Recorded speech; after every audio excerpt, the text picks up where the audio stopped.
Okay. Give me a second, the microphone's not working. This is off my headphones, which is worse, I'm sure. I don't want Duolingo in my chat. Go away.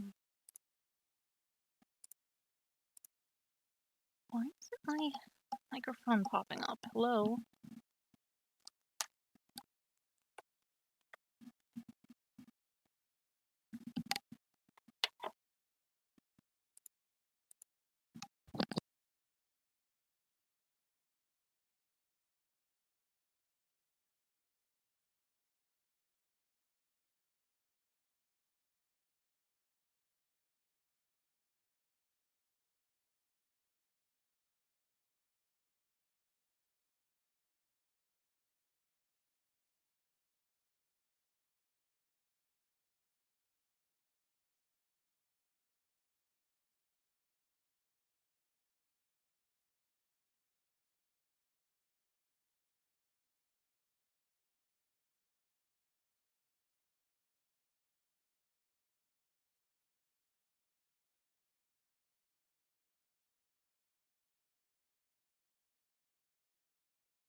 Come on. Ah, there it goes. It wasn't plugged in right. Hold on. Okay, that should do it. This is going properly? Yes. Okay, welcome back to Ace Attorney Investigations 2 Miles... whatever. Where's my...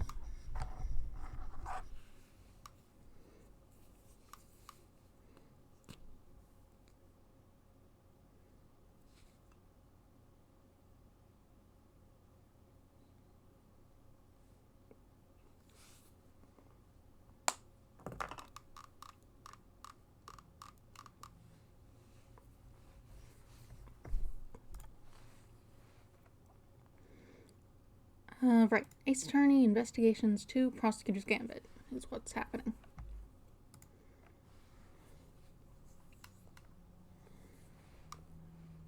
I didn't have my microphone plugged in, then it wasn't working properly. It threw me off. That's what we'll be playing. We'll be returning to it. Last time, it looked like everyone was going to be arrested. So that's fun. Also, I have a new bit on the background for Halloween. It's not exactly how I wanted it. Oh,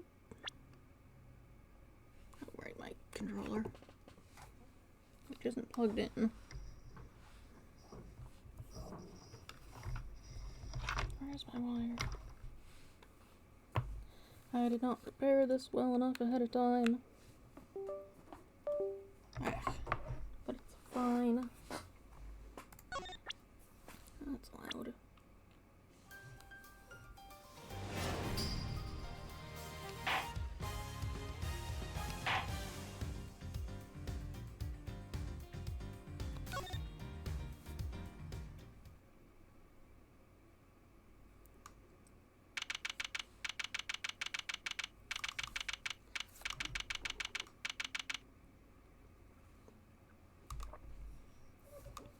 April 6th, Detention Center holding cell.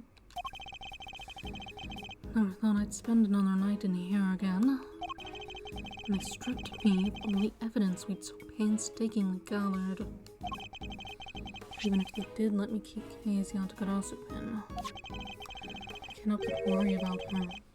They better be treating her well. Murderer, it was me. I remember looking down and the person in the red raincoat was on the ground. It was me, Mr. Edgeworth. It was me all along. I'm the murderer. I'm the murderer.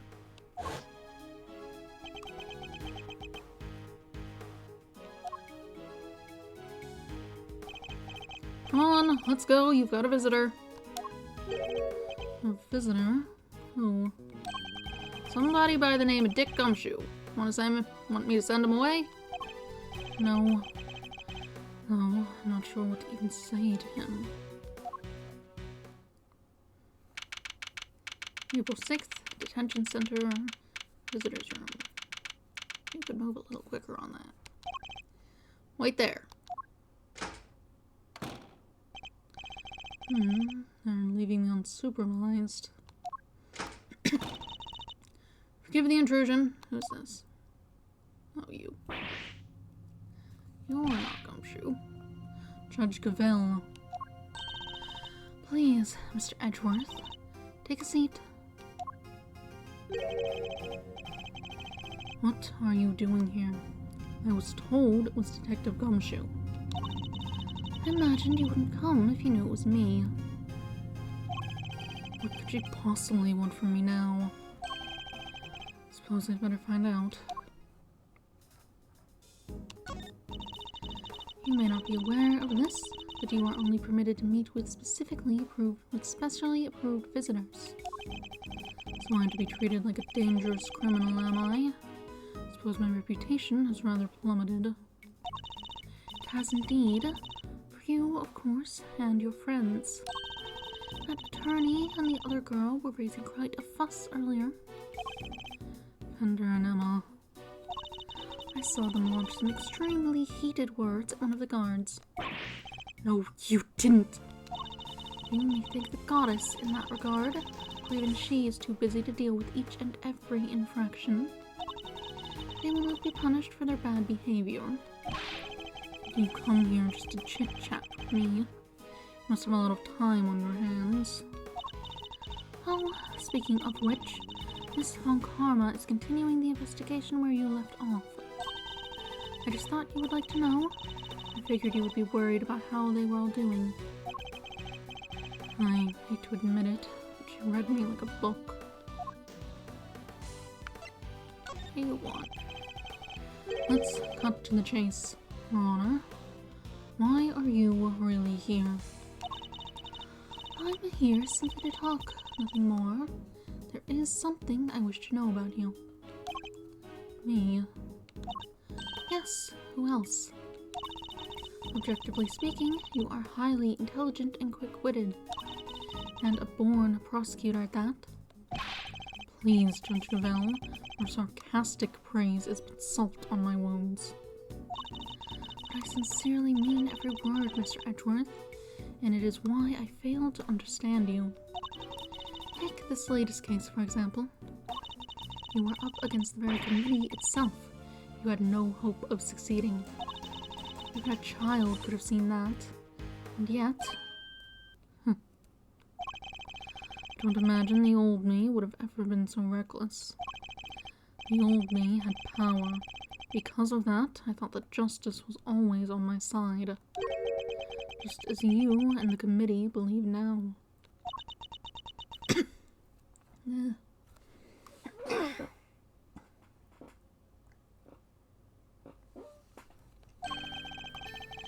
But a certain person changed my mind. He made me reckon with my selfish and skewed sense of justice. Once the scales had fallen from my eyes, I began to look at people differently. I saw that I was only able to be an effective prosecutor thanks to the efforts of those around me. Detective Gumshoe, the many investigative officers of the force, even Kay. It changed me. The degree to which it changed me still surprises me to this day. I see. Thank you. I feel that perhaps I understand you a little better now. You understand me? I highly doubt it. Someone who's so focused on forcing their idea of justice onto others can't possibly see what I see. Is that so? Is that what you truly believe? I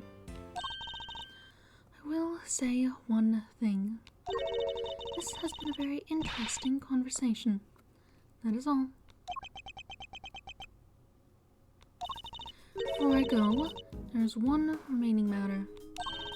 I was asked to inform you that the date of your hearing has been confirmed. It will be held today in the trial chamber. The committee sends its warmest regards. If that was all you had to tell me, you could have just sent a message. And entrust the goddess's words to another. That wouldn't do now, would it? Until then, Mr. Edgeworth, I'll see you again very shortly.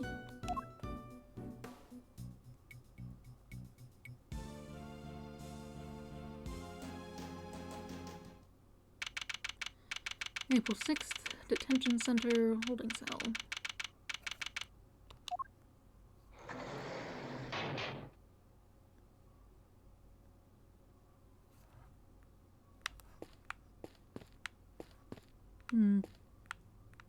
Why is there a ball and chain on the table? I've barely spent any time in here, and already I can feel my personal appearance slipping. I may have given up my badge, but I mustn't give up on myself. My collar, it's slightly creased. There, tidy outside begets a tidy inside. Which is why it's more important now than ever to take care of myself. There's a menu here on the table. It seems that detainees are able to pay to have their meals brought to their cells. All looks good. Spaghetti and mac and cheese lunch. Add linguine for only $1.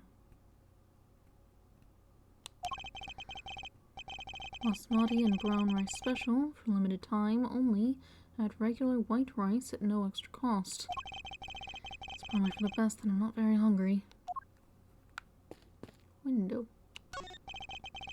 The window is barred with heavy steel. That reminds me of a movie I once saw. A prison inmate hatched a plot to escape by using a file to cut his cell bars.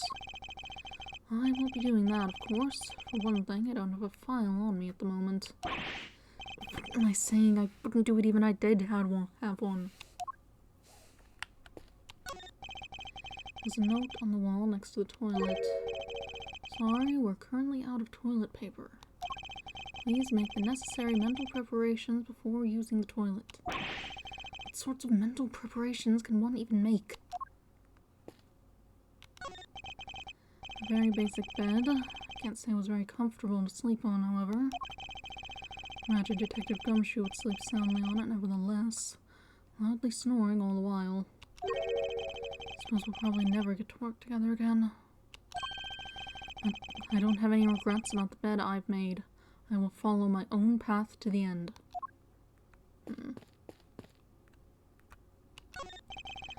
There's a poster in the corridor outside. I regret to announce that, due to the warden's arrest, the Die of Destiny game will be discontinued. Inmates will no longer need to roll a die every morning to determine their meals for the day. We wholeheartedly apologize to those who are looking forward to their daily casting of the die. Did anyone really need an apology for the suscitation of such a ridiculous idea in the first place?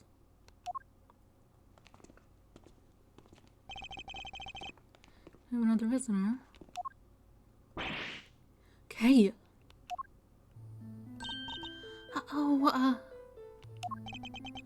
Thank goodness you seem alright. That's a load off my mind. Oh, such a heartwarming scene. It's enough to make a grown man cry. But you're still not your usual cheery...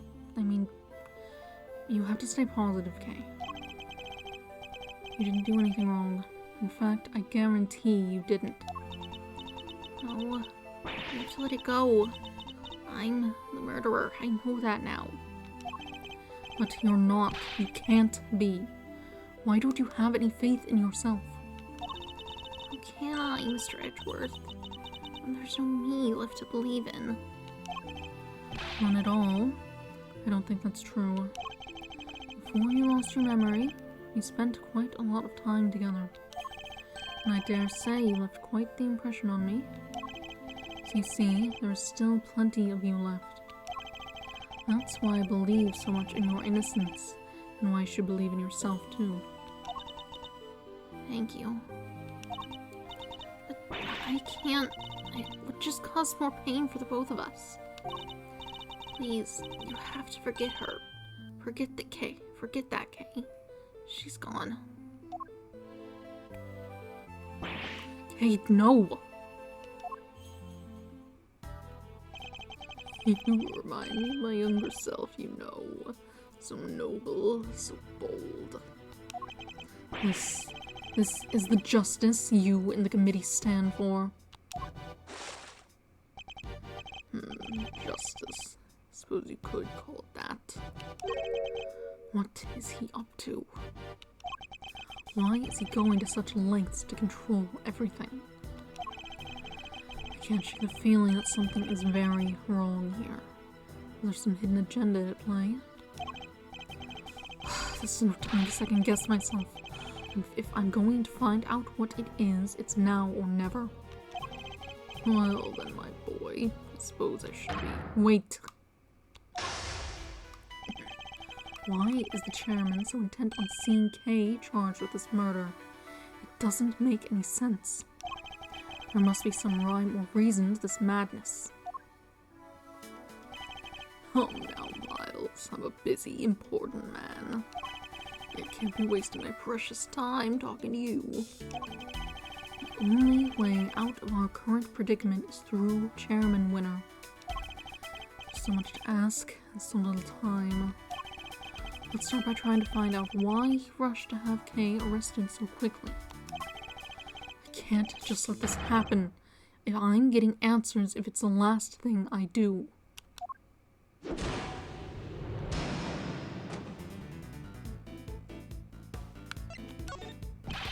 Kay is innocent. Oh, no, my boy, that's just clumsy.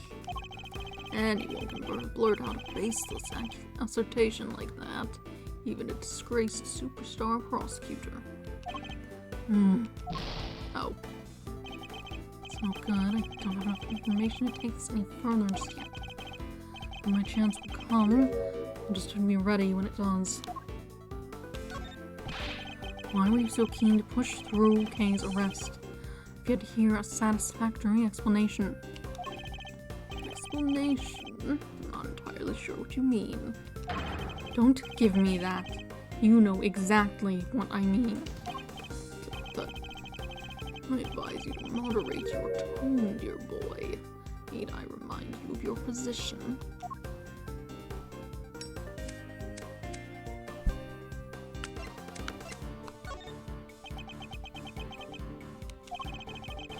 And I suppose we did let your friend go free. What then? What do you mean, what then? Think how that would look, my boy. And who would have to take the blame? Me, that's who.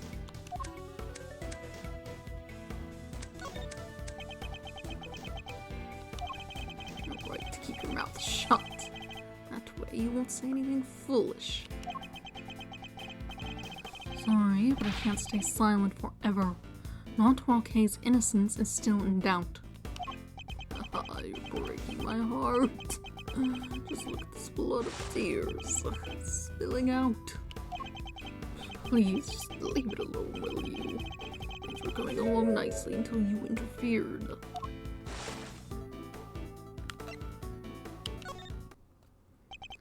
Coming along nicely? That's a pretty strange way of putting it.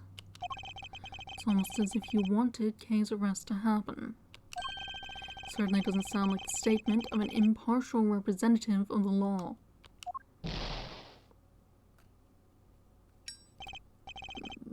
Think so? Well, that wasn't my intention. If it occurred to you that you might just be overthinking things a little. Chairman Winner certainly knows how to dodge a question.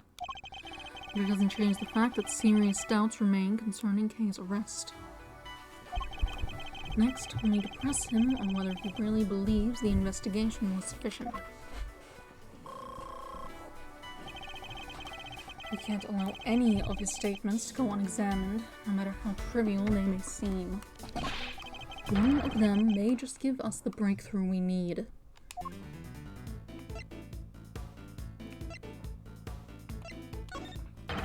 You can hardly say your investigation was sufficient. And you're the one who called all the shots, weren't you? Including the decision to have Kay arrested. Oh, I'm afraid no. I'm nowhere near as influential as you think, dear boy. You're the chairman of the committee. It doesn't get much more influential than that. Not that I care about such things. You wound me. It's enough to drive your old man to tears. You'll have to forgive me. I'm not the deferential type. Well, if you're going to insist on being so blunt. But then, I'm afraid you won't be seeing the prosecutor's badge again anytime soon.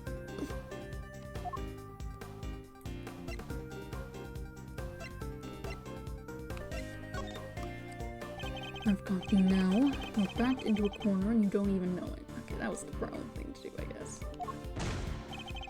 What are you going on about while you're lonesome over there? You need to cut an old man like me some slack. Just can't keep up with all that youthful energy. Curses, I should have picked my words more wisely. Can't just let this happen. Getting answers if it's the last thing I do. Okay, let's try that again. And say... same thing.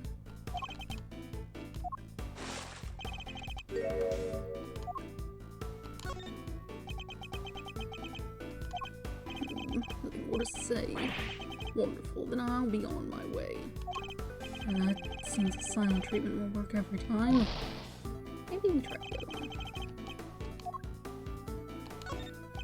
How much time was spent on your investigation altogether? Oh, now let's see. You know what? I'm not sure I can remember. And I'm sure you can. You won't bluster your way out of this one. It's not bluster, my boy. Oh, I honestly don't recall. It's a problem when you get to my age, you see. I even forget my own son's name sometimes. Never mind your fool of a son. Answer me. How long did you spend on the investigation? Right, of course. The boy's a fool. Never meant for him to grow up like that, but...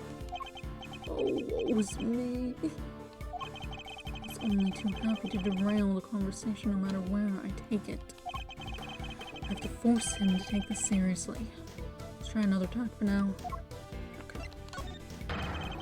I guess it's just the other one.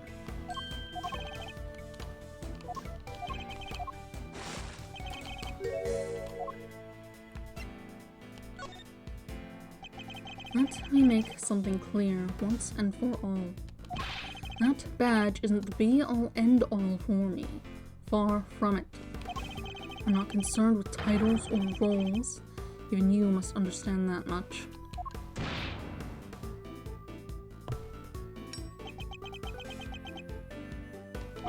So young, so very young. A word of advice, Miles, from somebody who's been around the block. You're hopelessly naive, my boy, idiotically so. Well, that certainly got under his skin. He might be less guarded in his answers while he's in this state. Now's my chance. How much time was spent on your investigation altogether? You really don't give up, do you? Even my patience has its limits, you know. What a coincidence. So does mine. Now answer the question. Do you believe that your investigation was sufficient or not? The youth these days are wont to be reckless. Makes me want to put you in your place. You're going to regret that, my boy.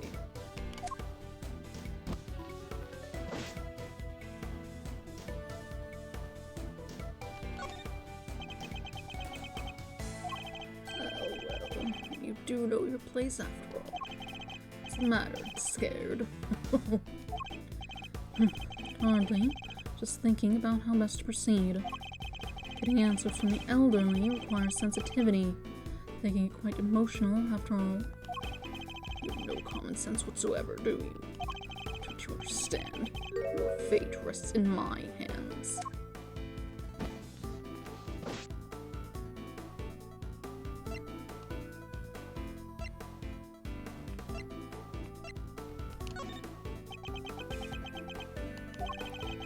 You do manage to get some answers from me.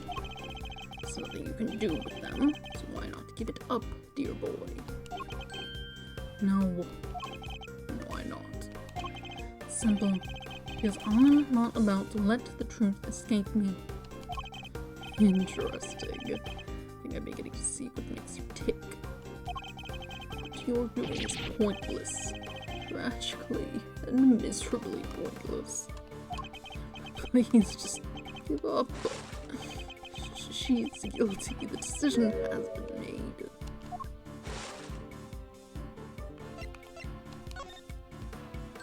Once again, your choice of words intrigues me.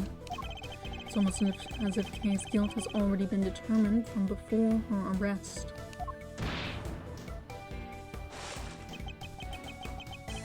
What are you trying to imply? I'm implying that things haven't gone as they normally should. In fact, everything has proceeded as if Kay's arrest was the end goal right from the very start. Well, Chairman Winner, was it? That's certainly an intriguing theory. It's also a complete work of fiction, and I'm afraid I don't have time for such flights of fancy. I think it's time we brought the shabby little farce to an end, don't you? No, he's trying to make his escape. We must confirm the legality of Kay's arrest before he slips away.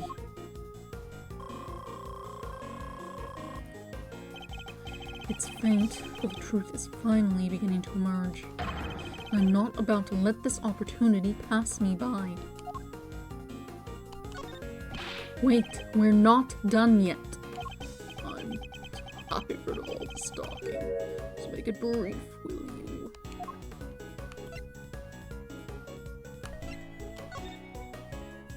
Who gave the order? Who decided that Kay should be arrested? No, can't seem to remember. Don't ever get old, my boy. It wreaks havoc on the memory. I don't have a clue as to how to proceed with this line of questioning. Better try another tack for now.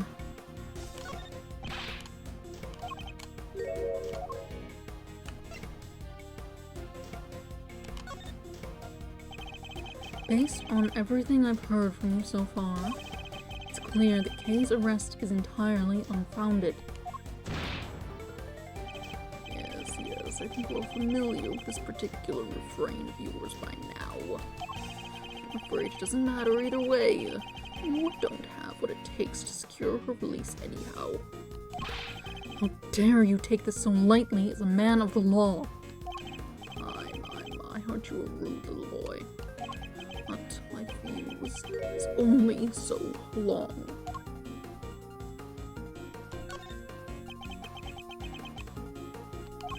Honestly speaking, I don't have the time to waste on every last question you can dream up. Certain responsibilities to attend to, you know.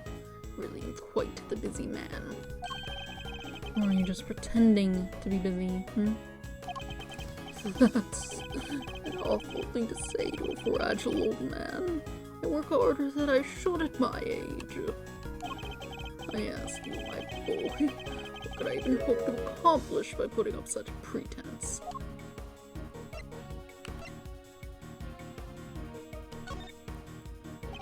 Well, you obviously don't want to talk about the case anymore.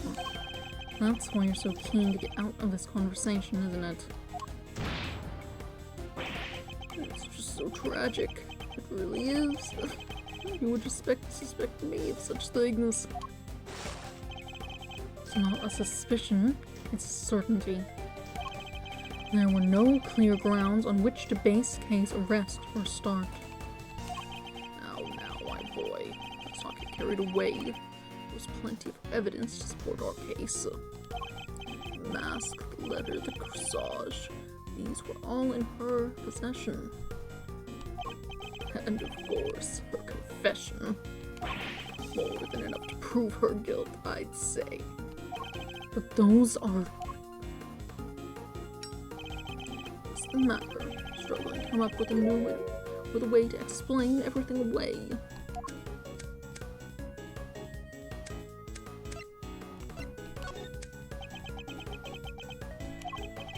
Oh, there we have it. Your silence speaks volumes. It's true, I can't counter your argument right now, but you did let something valuable slip. A suspiciously detailed knowledge of the evidence against Kay. He rattled off that list like he knew it inside out. I think that might prove to be a valuable clue. Wait, we're not done yet. I'm tired of all this talking. Let's make it brief, will you? Who gave the order? Who decided that Kay should be arrested? No, I can't seem to remember. Don't ever get old, Miles, my boy. It wreaks havoc on the memory. Time to deploy my clue. I'd appreciate it if you'd stop playing the old man card. You remembered the details of the evidence against Kay pretty clearly. Perhaps if your memory didn't fail you only when it was convenient, I'd be more inclined to believe you.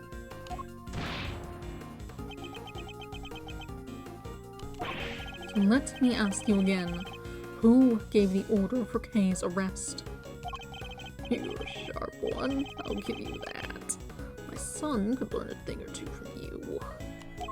If he wasn't such an incurable numbskull, that is. It's tragedy, really. I don't want to hear about your son. I want to know who authorized the arrest. You're very mean. You know that, don't you? The arrest, you say? I believe the order was given by...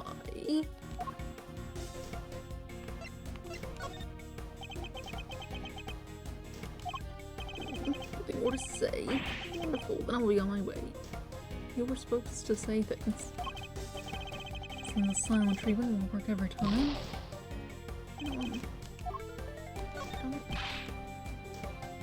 Him or Dutch down? Kind of think it's him.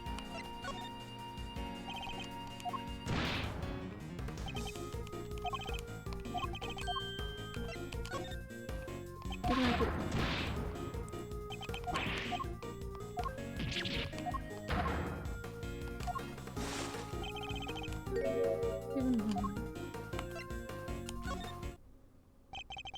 Come now, Chairman Winner. We both know it was you. Alright, you got me. You make it sound like it was somehow a bad thing, though. I have a reputation to uphold, so I guess I'd better clear up this little misunderstanding. I'll entertain your questions for a few more minutes. See if I can't put your mind at ease. The key thing to do now is to establish how intimately he knows the details of the case. I just have to ask the right questions.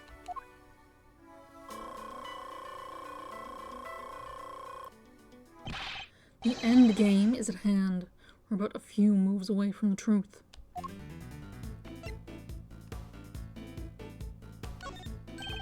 You seem to know the case in quite some detail.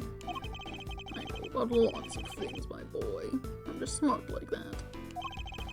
But then the same can't be said about the way you handled Kay's arrest.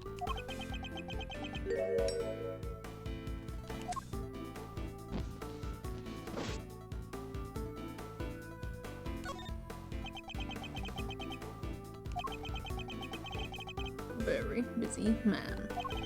Try to remember that I can bring this little chat to an end whenever I so choose.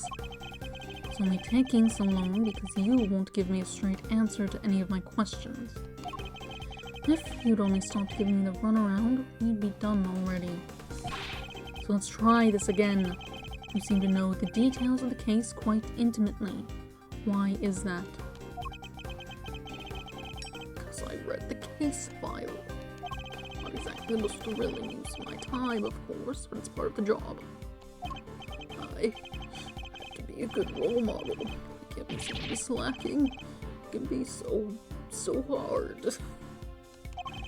I had some time on my hands, so I read the whole thing from cover to cover.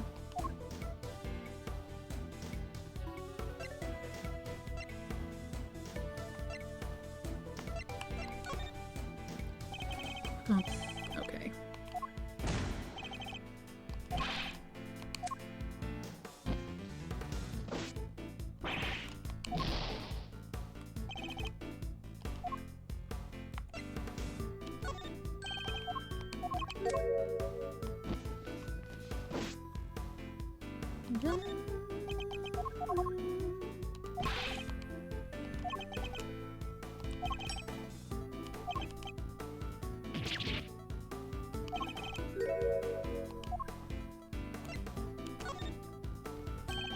It's strange. I could have sworn you just told me you were a very busy man.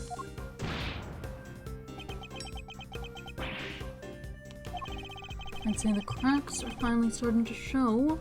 New. If you're so keen on being an upstanding leader, you can start by releasing Kay, you know. You really don't give up, do you? It's a moving sight indeed, pipe boy. A tragic one, too. After all, your efforts are for naught. I'm afraid your little friend was found unconscious near the scene of the crime.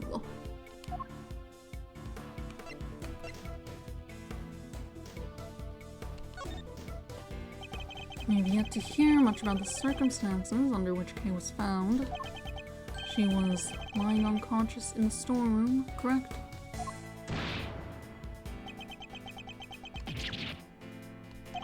That's right. Although I'm not at liberty to tell you how I know that. He knows things even we didn't. In fact, he seems to be aware of every tiny detail about this case. This could be a valuable clue. The suspect, Kay Faraday. How much do you know about her exactly? I know that she's the suspect. Aside from that, not much else. Cross my heart, but it's true. Time to deploy my clue. Sorry, but the more you tell me, the less sense your story makes. For one thing, you know details that even those investigating the scene were not aware of. Why is that? Just how much do you really know, Chairman Winner? Oh, there's that intimidating face you like to make again. Well, two can play this game. How do you like me now,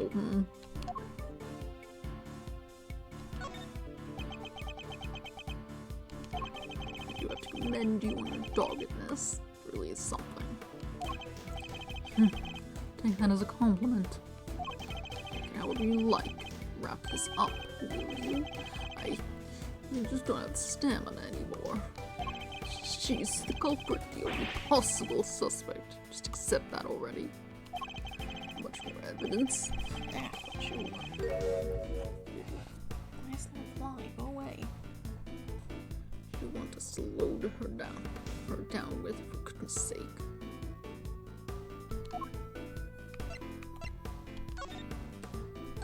Load her down with. Yet another interesting turn of phrase. One that makes it sound a lot like the items Kay was carrying might have been foisted upon her.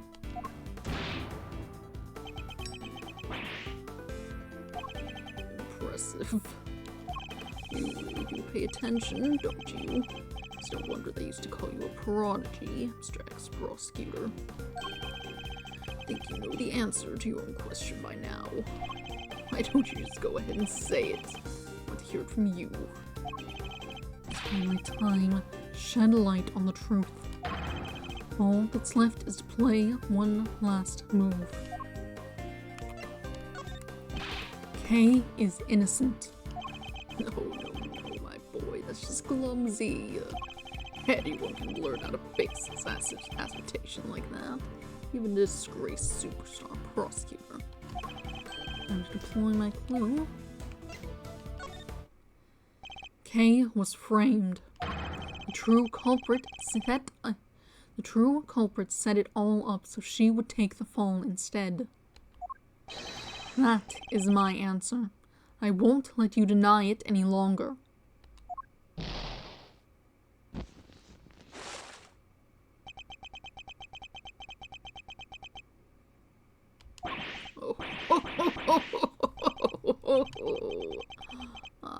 You really are a sharp one. It's a bit of a shame you chose to hand in your badge. Admit it, you're right on all accounts. And that's checkmate.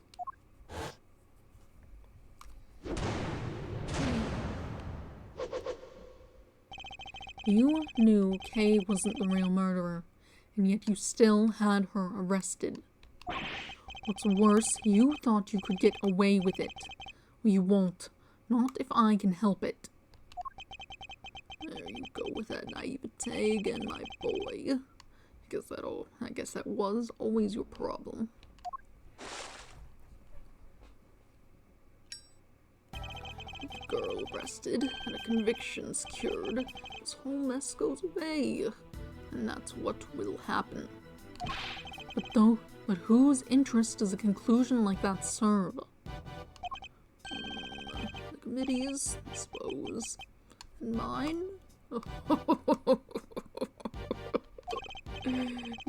Listening to you just now, it's got the tears flowing, I have to say. It was poignant. Poignant and heartfelt and sincere and utterly infuriating. Look, I'm not perfect, I know that, but your lack of sophistication in these matters is beyond the pale. You insist that the truth is more important than anything else. But what would you say? Would you say the same if you knew what the real value of the truth is? What are you trying to say? When you get to my level, you don't uncover the truth. You make it, little by little. Kay Faraday, murderer. That's the truth. The truth I created. Yes, my boy, that's what I like to see. You're so sincere, sometimes it's painful. It just makes me want to put you in your place.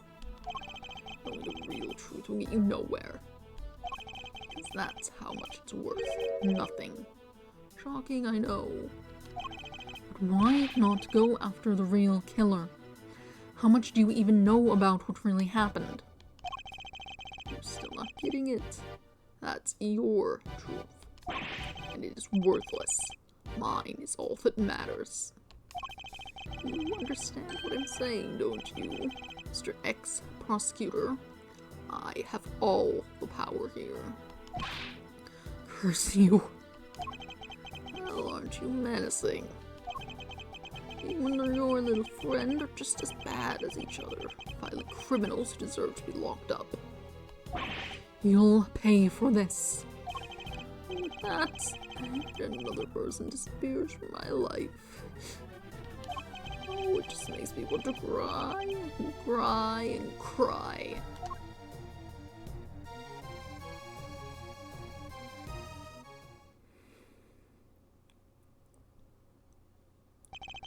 I'm not planning to disappear just yet, Chairman Winner. There's still the hearing later today. Just you wait. One way or another, I'll prove Kay's innocence to the world then.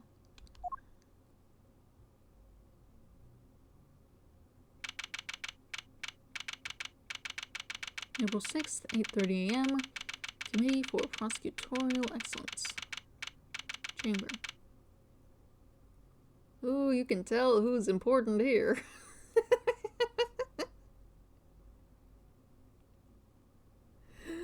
They're just... They don't look anything like anyone else here.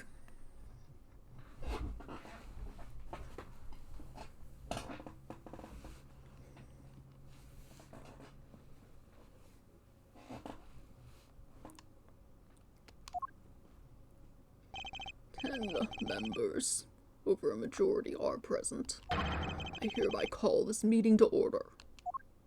We are gathered here today to assess the professional competency of Prosecutor Miles Edgeworth. Here, in the sight of the goddess, who solemnly swear to pass fair and frank judgment. Fair and frank? Don't make me laugh. Verity, if you would be so kind as to summarize the case against Mr. Edgeworth.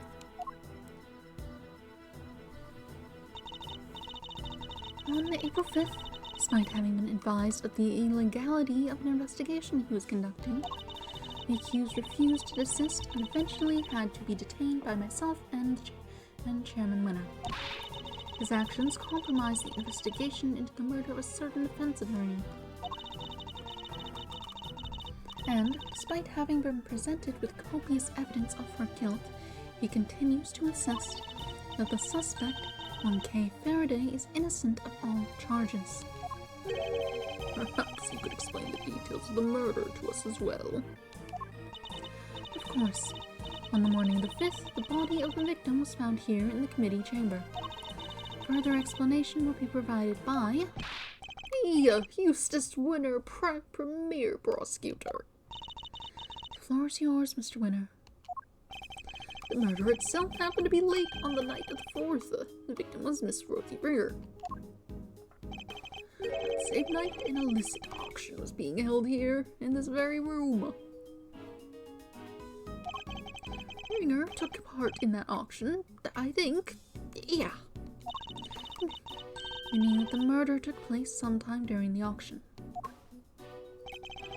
When she was found, Ringer was dressed in an outfit that matched the description of the auctioneers. However, due to the fact that the auction carried on after the murder had occurred, I deduced that Ringer was not in fact the auctioneer.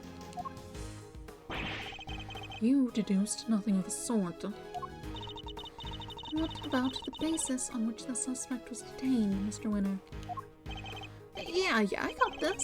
So Faraday was overcome by crushing remorse, Eustace. Yeah, that. Tons of crushing remorse, so she confessed. According to her confession, she was on the roof of this building when she encountered a person in a red raincoat on the viewing platform. And that person was Mr. Ringer, I take it. Precisely, Mr. Chairman. The killer dressed the victim in the auctioneer's outfit after the fact, which she acquired from. But at the time when she was killed, Miss Ringer was wearing a red raincoat. And who won the race to find that raincoat nearby? Me, that's who. Did you? Thought it was somebody from forensics. Strictly speaking, it was found by one of the forensics investigators under Mr. Winner's command. I knew it. The blood analysis on the coat showed that it was indeed Miss Ringer who had worn it. And the suspect's confession was the final nail in the coffin. She confirmed having committed the murder. So as you can see, Kay Faraday was the killer. There's no way anybody else could have done it. Alright, Miles. Expect you to have some objections. Let's get them out of the way, shall we? I have no objections, Chairman Winner. Well, now, is that so? I thought it would take more than... No objections in the matter of my unauthorized investigation, that is. But in the matter of Miss Faraday's supposed guilt, I have plenty. More than a single night, okay. Overruled. I can personally attest to the fact that Mr. Winner's investigation was fair and impartial. Of course it was. When it comes to carefully conducted ops, I'm the winner every time. You know, Miles, it's within my power to offer you a plea deal of sorts. If, and this is purely hypothetical of course, you were willing to withdraw your objections. You might wake up tomorrow to find yourself the proud owner of a seat on this committee. ask you again. Do you have any objections, Mr. Edgeworth? If you think you can buy my silence, think again. You will watch your mouth. Only if the chairman watches his. I didn't come here to talk about committee seats. I came here to talk about the murder case. I demand a statement under oath. I won't rest until I have one.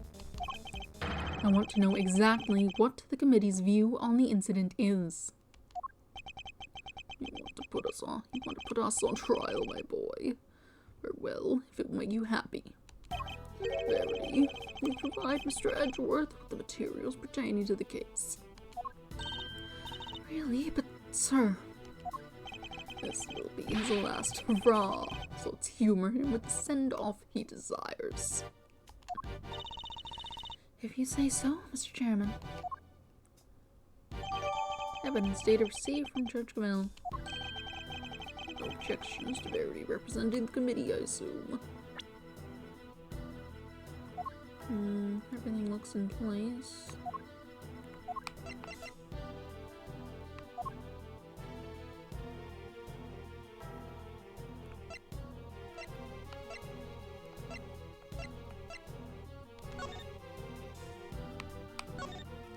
Photo taken just after the incident by a lot of hardwood stuck into the storeroom.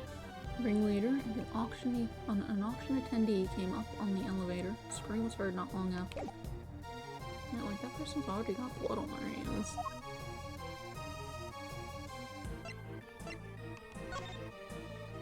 It's an auction held in a big building. Competing after murder occurred.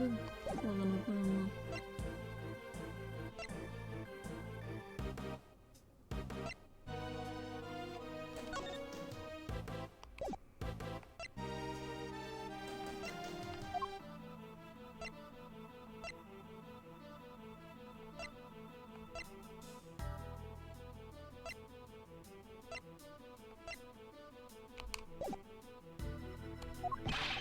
None whatsoever.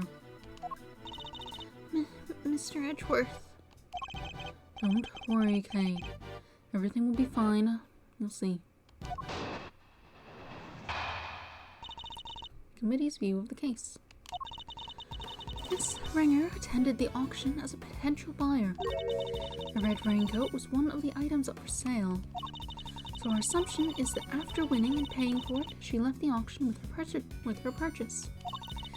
The only exit from the storeroom was, of course, the hatch leading up onto the roof.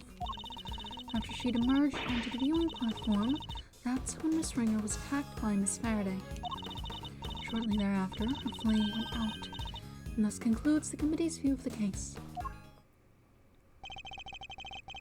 The raincoat was on offer that night. Is that really true? We believe so, yes. Remember the failed assassination attempt on the president of Zhang Fa, I assume? The raincoat is a piece of evidence from that case. It should, of course, have remained safely under lock and key in the appropriate facility. But our inquiries revealed that it did, in fact, go missing under mysterious circumstances. And wound up in the auction along with everything else. That makes sense, I suppose. Wonderful work, Verity. Just wonderful. Crystal clear as ever. You flatter me, sir. Now, Mr. Edgeworth, perhaps you could save us all some time and simply admit defeat. I'll do no such thing, thank you very much. Very well. It's good to know that you still have some fight in you. It is. Why? Now think of it, she said some strange things when she visited me this morning, too. What exactly is she up to?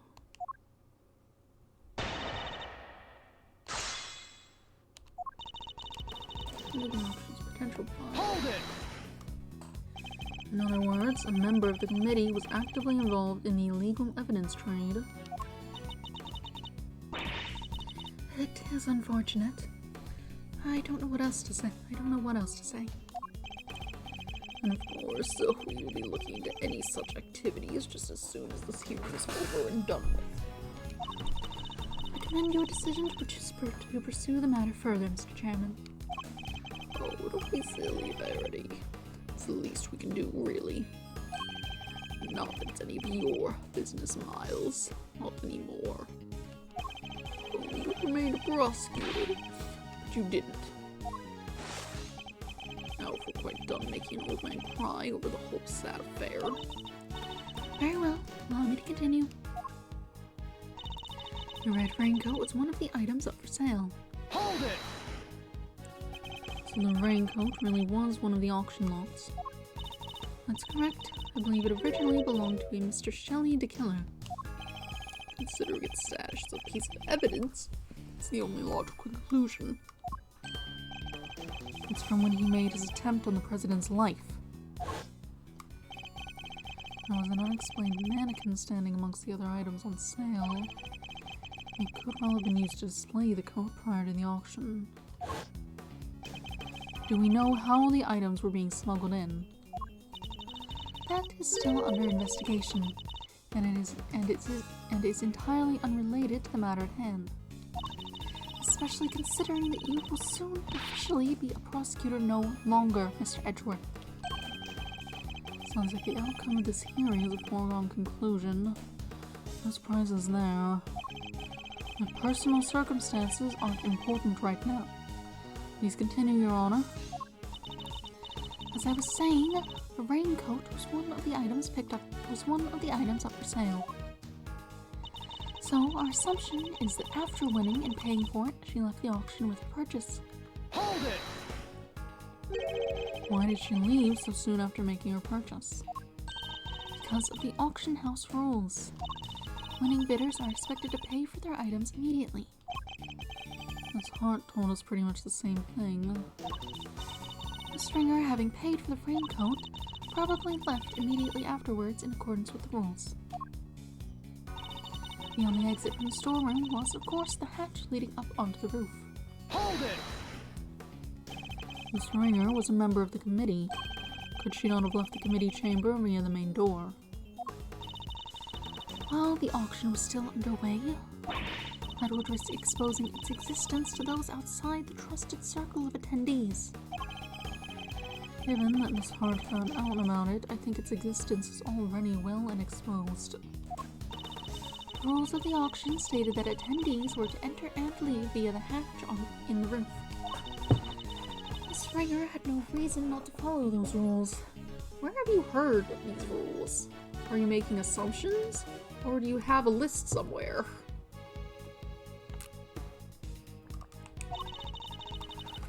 Given where the murder took place, we know that she must have done so. After she emerged onto the viewing platform, that's when Miss Ringer was attacked by Miss Faraday. Hold it! But why? What possible motive could Kay have had? That is exactly what we are hoping to establish in our upcoming interviews with Miss Faraday. Coercive interrogation after the fact. Something you seem to specialize in. If the murderer knew that the attendees would all be leaving via the hatch, then the roof would have been the perfect place to lie in wait. So as I was saying, after she'd emerged onto the viewing platform, that's when Miss Ringer was attacked. Shortly thereafter, her flame went out, and thus concludes the committee's view of the case. Hold it! Her flame went out. The flame of her life, Mr. Edgeworth? But perhaps her flame was stolen from her is more apt. Objection!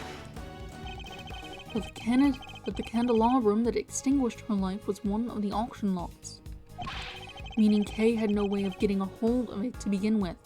Overruled! Miss Faraday could not have lain in wait for the victim without knowing of the storeroom's existence. She could easily have snuck down the ladder and stolen it while the auction was underway. If only we knew where the candle holder was during the auction. That would surely clear the matter up, no? Well, either of you. Sadly, we don't have anything that could tell us much on that front at the moment. Forgive me, sir. This is something we are hoping to establish through further investigation. Well, isn't that a shame, Miles, my boy? seems this line of inquiry is something of a dead end then, isn't it? So their theory that the victim and her killer met on the roof, and that's where the murder took place. In other words, it assumes the viewing platform was the scene of the crime. But is that really the case? Thought I had evidence that clearly shows the story of what happened that night. Time to double check. You want the blood by the elevator, I believe. Let's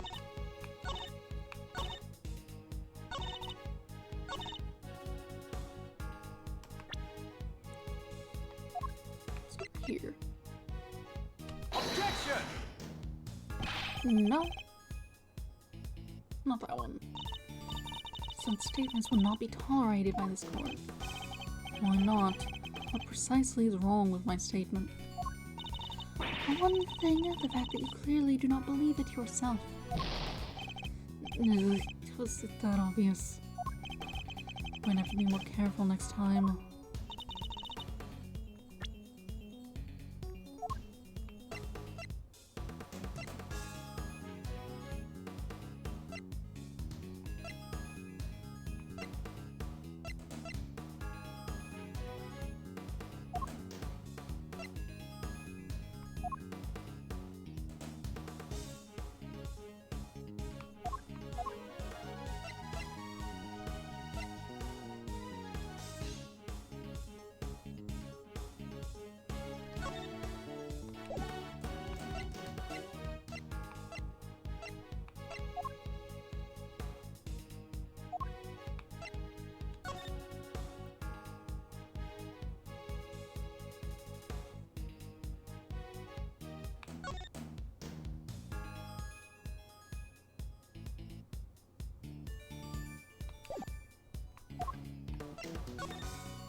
And conveniently out of frame.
If it's not that, then...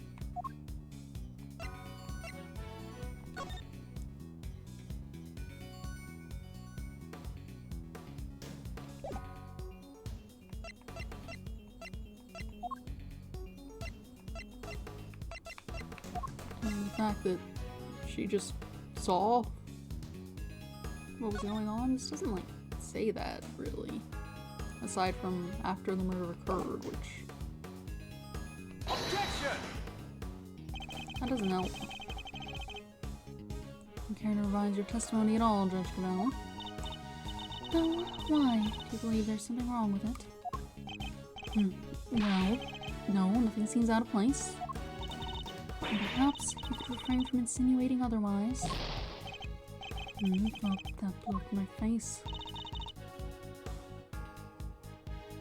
Hold it! That's fully unhelpful.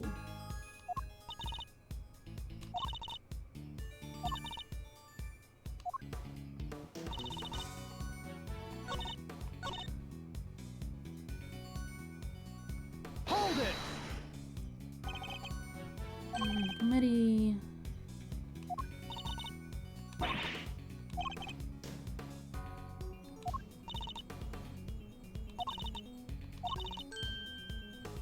Where's the murder?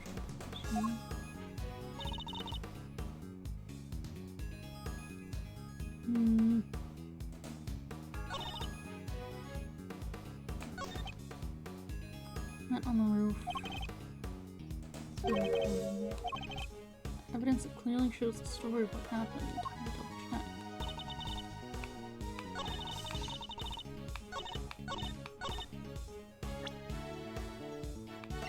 I kinda thought it was the blood by the thing, but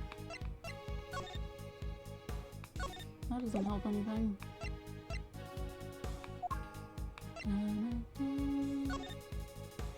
This death sometime late last night. Direct puncture wounds inside of the chest.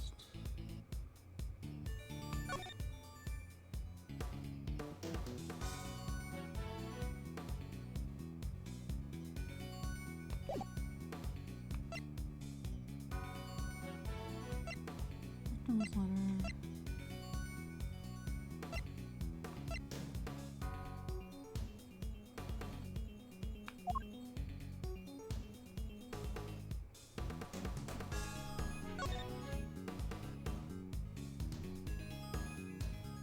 You want the fact that there's already blood on this person's hand? But that would also be arguing against the idea that the person in the red raincoat was the victim, which is maybe not what we're going for right now.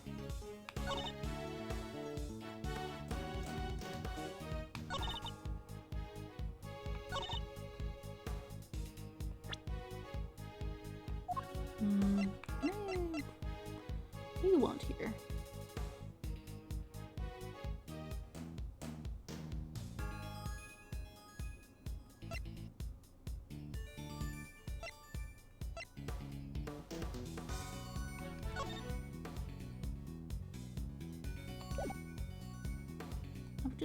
We found so much blood all over the place down here.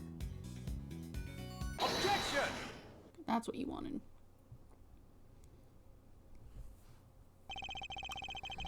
Maybe you can clear something up for me, Judge Gravel. But what is Miss Hart doing here at this hearing? She is an eyewitness. I thought it would be obvious. Well, now, I ain't really an eyewitness. More of an ear witness, I guess. She's not exactly the most confidence-inspiring choice to help you make your case, is she? I'd like to think I choose my allies a little more carefully than you, Mr. Edgeworth. And you should question them more thoroughly, because there's something she hasn't told you. Take a look at this. It's a photo taken by Miss Hart. Yes, in the storeroom, correct? What of it? According to your theory, the murder occurred up on the roof. But according to Miss Hart's testimony, she happened to witness the entire incident unfold in the storeroom, just before she took this picture. But wait, you say Javel got it wrong? That's exactly what I'm saying. What? Miss Hart, if I may confirm your account of the events you witnessed that night, you saw the person in the picture, correct? I sure did, clear as day, and with my own knocked 2 eyes to boot. And what were your impressions at that point? My impressions, this right here is the scoop of the century, something like that. Yeah, that makes sense. I was hoping more for your impressions of the person in question. Oh, there's a walking meal ticket. Seriously? just a little joke. No need to look at me like I done sat on your lunch. Oh, red raincoat, right? I took one look and thought, that's our burp right there. And therein lies the rub. For Miss Hart to have thought such a thing. Oh, Mr. Edgeworth, when will you learn to use your words? Means the murder occurred. If it's an explanation of facts that you require, you need only ask, you know. What do you mean? I assume you're about to raise the issue of the voices Miss Hart heard. Voices that may be unrelated. Objection! Unrelated? You can do better than that. I was one of the voices Miss Hart heard really even Miss Ringer's. You're kidding me, right? I suppose was talking crime-related turkey or my name ain't a lot of dang talk. But did you hear them clearly? Well, can't rightly say for sure, but I can't rightly say nothing and you know it. It was using voice changers, I done told y'all that. Precisely. Miss Hart heard voices, but those voices were disguised. Which means we cannot even be certain that whatever she did overhear had anything to do with the murder. Objection!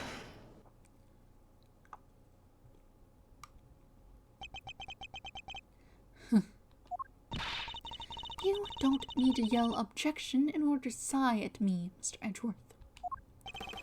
Seems I overestimated you, Judge Gravel. Nonsense, Verity's the best of us, my boy. The very best. And yet she believes that what Miss Hart heard might not have had anything to do with the murder. Even supposing that's the case, it doesn't prove the murder didn't happen in the storeroom. The incident happened before the victim was able to go up to the roof. That much we can say for certain. And I can tell you why. This proves that the incident happened before the victim went up to the roof. Look at this blood. Take that! We initially thought that the person in the red raincoat was the culprit. Yes, because Miss Hart said as much.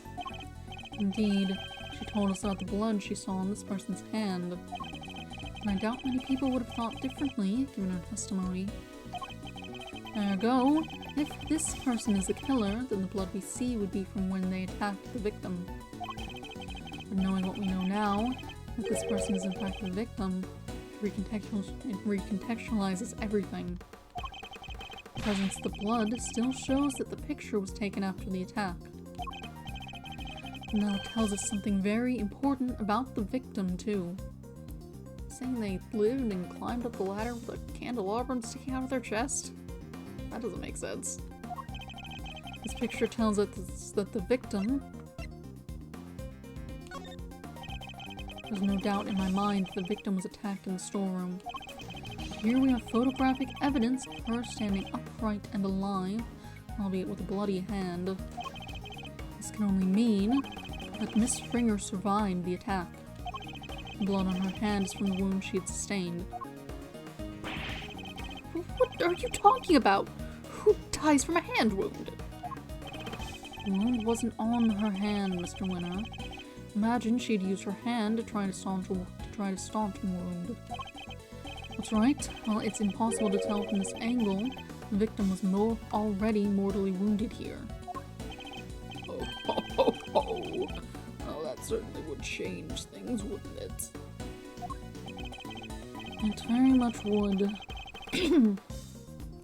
Not least by making it absurd to suggest that Kay was the attacker. Her encounter with the victim happened after this picture had been taken. After the victim had already been attacked and was in critical condition. I put it to you that all Kay witnessed was the victim finally succumbing to her wounds. That would have been quite the coincidence. Yeah. It's a textbook case of wrong place, wrong time, I'd say. You seem to be forgetting a rather important fact, Mr. Edgeworth. Well, that or pretending not to remember it. What fact am I forgetting? I think it's time to wrap things up, don't you, Verity? Put the boy out of his misery. Dad, the fell works for me! Why do you keep giving her orders? That's my job. I don't think she does. She's a judge. You're a prosecutor. I think you're doing just other things. You really are a total and utter embarrassment. I am not! I hate to break it to you, but you both are. Go to it, Cavell. Put Edgeworth out of his misery. As you wish. what you're forgetting. Miss Ringer's body was found with 3 wounds in her chest. And we all know what those wounds are from, don't we? That's right, they're from when she was stabbed in the chest by a 3-armed candelabrum. I doubt anybody could survive such grave wounds. If you care to read the coroner's report, I'm sure you would change your tune. Nicely done, Gabelle. Now, Edgeworth will have to Make several objections. Yes, I'm afraid I will. But why? Weren't you listening? Oh, I was listening. Very carefully, in fact. Hence my objections. Come on, why do you always have to undermine me? That's never my intention, I assure you. It isn't. Because you do it so well to yourself every single time already. Oh, of course it isn't. Yeah, I knew that because I'm... Please, Eustace, just stop, for goodness sake. You've already embarrassed me enough. What do you mean, Dad? What do you forget? Her body was found with 3 wounds in her chest. Hold it! 3 wounds. That can't have been pleasant. Yes. Which is why we must see that the perpetrator of this cruel act pays for their sins. I... Don't listen to her, Kay. She's just trying to scare you. If we could please continue on, Judge Gabelle. Very well. As I was saying, there were 3 wounds. And we all know that what those wounds are from, don't we? Hold it! I do, but perhaps you should ask Mr. Winner. He does, I'm sure. Don't you, Eustace? Who, me? Oh, you bet I do. I know this case inside out. Or does he think he's full of... Hold on. Terrible creaky chair. Eustace, my boy. Make an old man happy and at least glance at the coroner's report, wouldn't you? Sure, let's see. Yada yada, 3 puncture wounds, blah blah blah, candle holder. Oh, wait, that's what they used? Crazy. Precisely. The wounds were inflicted just as Eustace says. That's right. They're from when she was stabbed in the chest by a 3-armed candelabrum. Hold it! And you're sure the stabs to the chest were the cause of death? There's no doubt about that. None. One of the spikes of the candelabrum even pierced the victim's heart. And unless you mean to call Dr. Hurt's professional opinion into question, we can only treat that as fact. Coroner's opinion backing up my own winning ones. Now that's what I call a flawless victory. Well, I'm certainly not about to ignore the coroner's findings. Hey, what about my findings? You can't just ignore them. I can. And if the cause of death really was the puncture wounds to the chest from the candelabrum, that would seem to contradict one of the pieces of evidence we've gathered.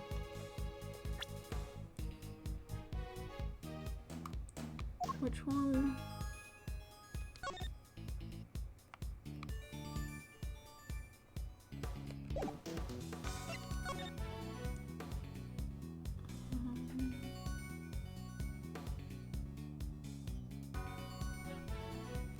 I didn't treat post-mortem. Oh yeah, This thing. I need to have found it in the pocket. And it's like, maybe not.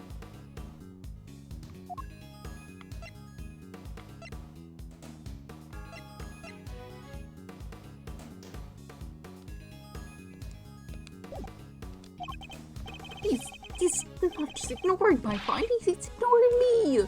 Do something, Gabelle. As you wish. At the very least, I will ensure that he cannot ignore my own conclusions. I doubt anybody could survive such grave wounds. Hold it! And the victim may not necessarily have died instantly. I think we can say that much at least. Perhaps, but she surely would not have lived for longer than a few moments either. So, there are people who could survive even if you stab them in the chest? Sure, there might be, and there might not be too. So, which is it? Trust me, there are not. And in case you're still tempted to believe there might be, if you care to read the coroner's report, I'm sure you would change your tune. Hold it! Cause of death is a set of 3 puncture wounds on the left side of the chest inflicted by a candle holder. Well done for reading, Mr. Edgeworth. That report forms the basis of my own conclusions. In other words, I disprove what it says, I disprove your conclusions too. It's the strangest sense of humor, but I wouldn't mind seeing you try. However, before you do, I would advise you to read that report very carefully. After all, I'm not interested in your opinions, only in solidly grounded deductions. Very well, then you shall have my deductions. Mr. Edgeworth. Don't worry, Kay. Everything will be alright. Need to find something to prove that the victim was still alive and breathing immediately after the attack. I can't. Kay's fate will be sealed. You prove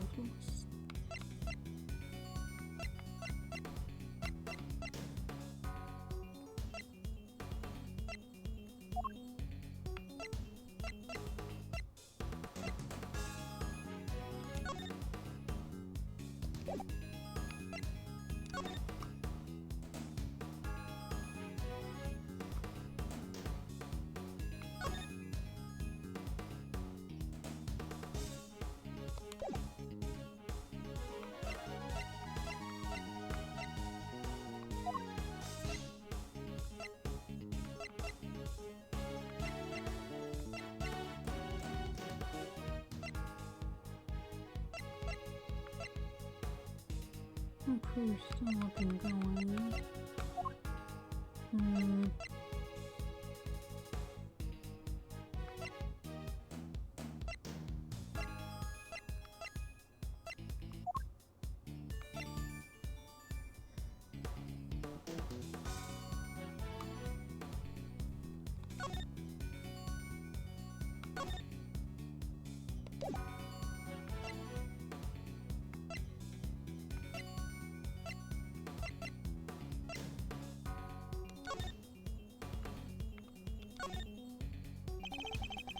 Palms of each arm are covered in blood.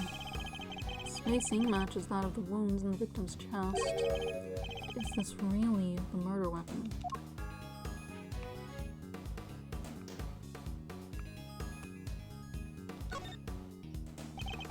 Face is a very unique shape. If it were removed from a dusty shelf or something, it would be immediately obvious what had been standing there.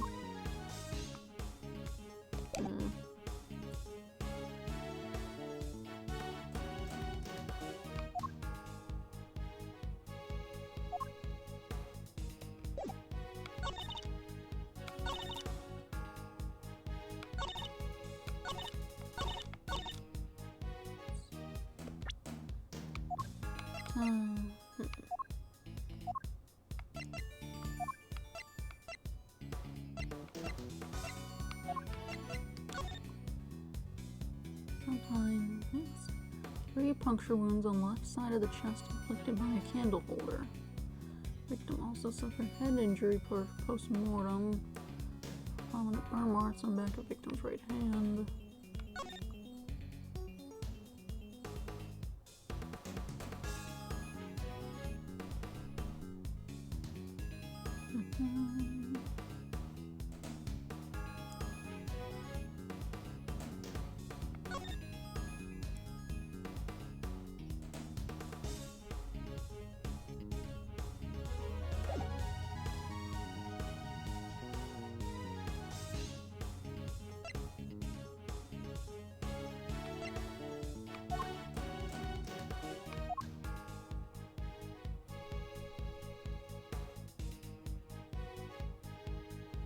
Not sure there's anything else that makes sense. What is it wanting here?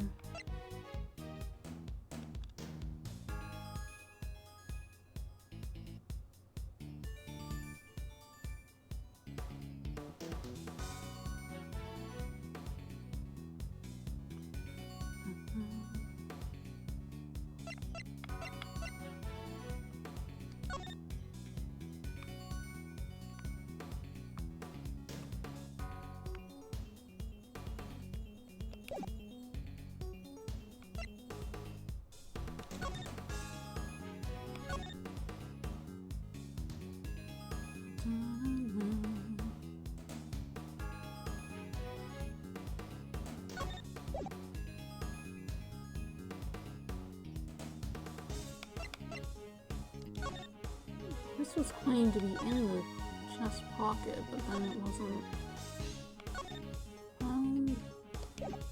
It might have just been fake altogether. But it seems to match up with this. But she also maybe didn't have it, but also it matches with the that being stolen. But that could have been a plant as well.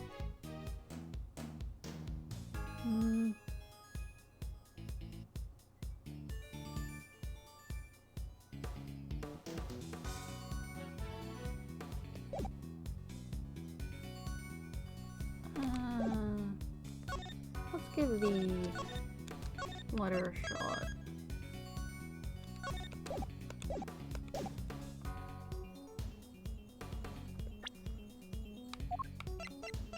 Objection! Not bad.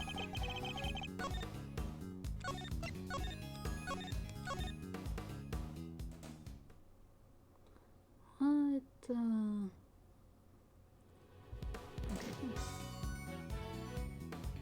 Prove that you're still up and moving.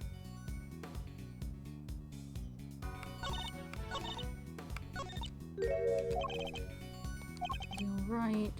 Prove that the victim was still alive and breathing immediately after the attack.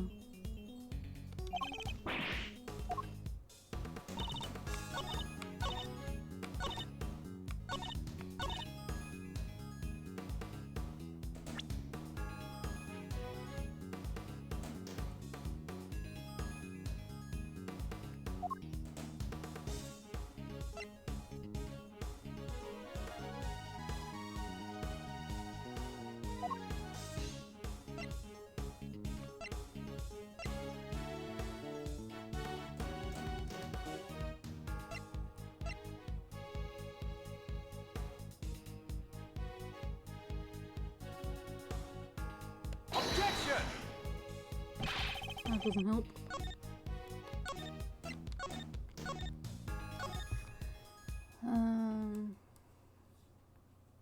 We're looking for two things here, it seems. We're thinking something other than the candle holder was the murder weapon. We also want to prove that she could have survived whatever the initial stabbing was. I'm not sure anything else fits the three-pronged injury there. Certainly nothing we have on us.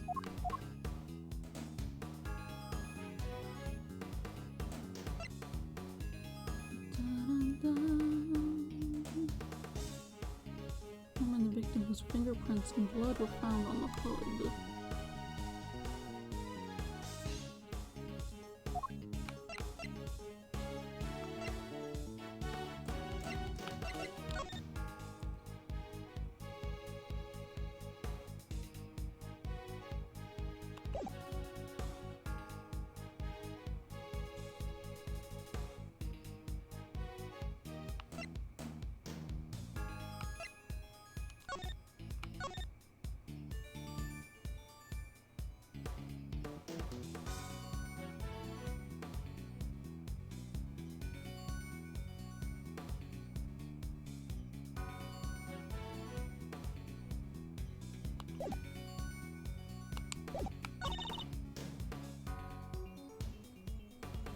Hold it! Not necessarily died instantly. In a few moments.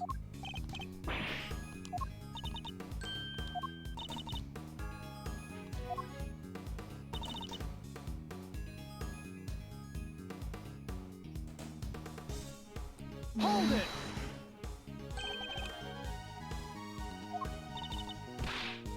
What am I missing? Prove what you say.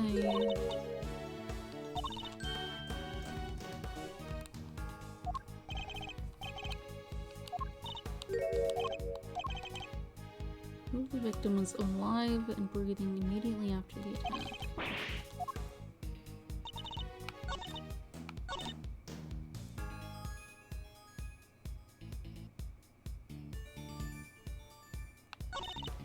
Hold it!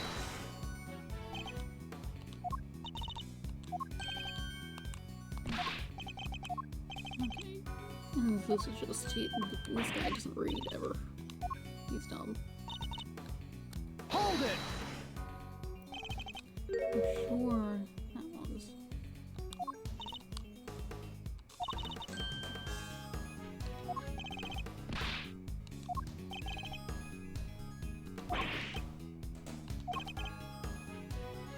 There's the puncture wounds to the chest on the candelabra. Seem to contradict one of the pieces of evidence we've gathered.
The coat doesn't look damaged, but that seems to be just the image they were using when it was used before.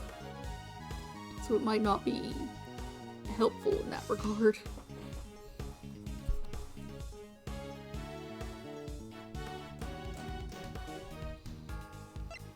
It also doesn't look like it's covered in mud and cherry blossoms in this image, so who knows?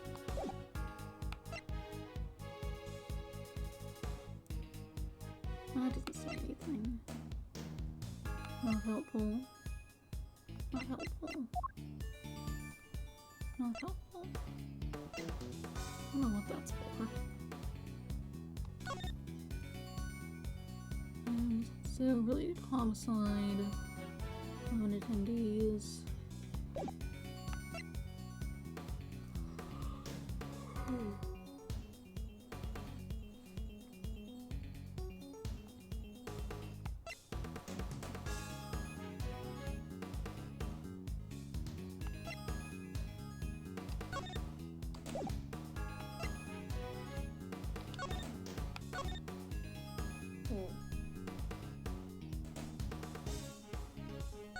Am I missing that?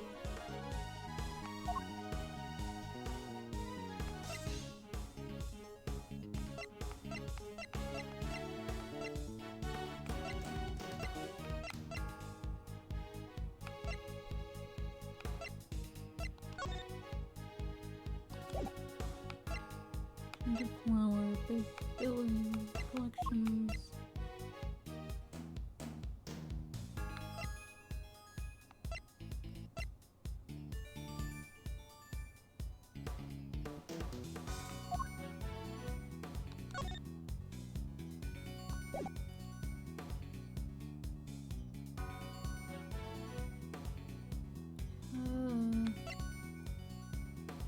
There's no holes in the raincoat. Does this help anything? Objection! Okay. Thought it might not be helpful because chairman winner. You know what this is, of course. Red raincoat. That's right. That's right, isn't it, Verity? Okay, that's fine. Yes, sir. The one Miss Ringer was wearing. I warn you, Mr. Edgeworth, you will not be thanked for retreading old ground here. Well, I'm afraid I might have to, regardless. Now then, if you'll answer me this, Judge Bell. You told us the victim's bloodstains were found on the coat. But do you remember where exactly they were found? Of course, they were found in the hood and... No! What's the matter already?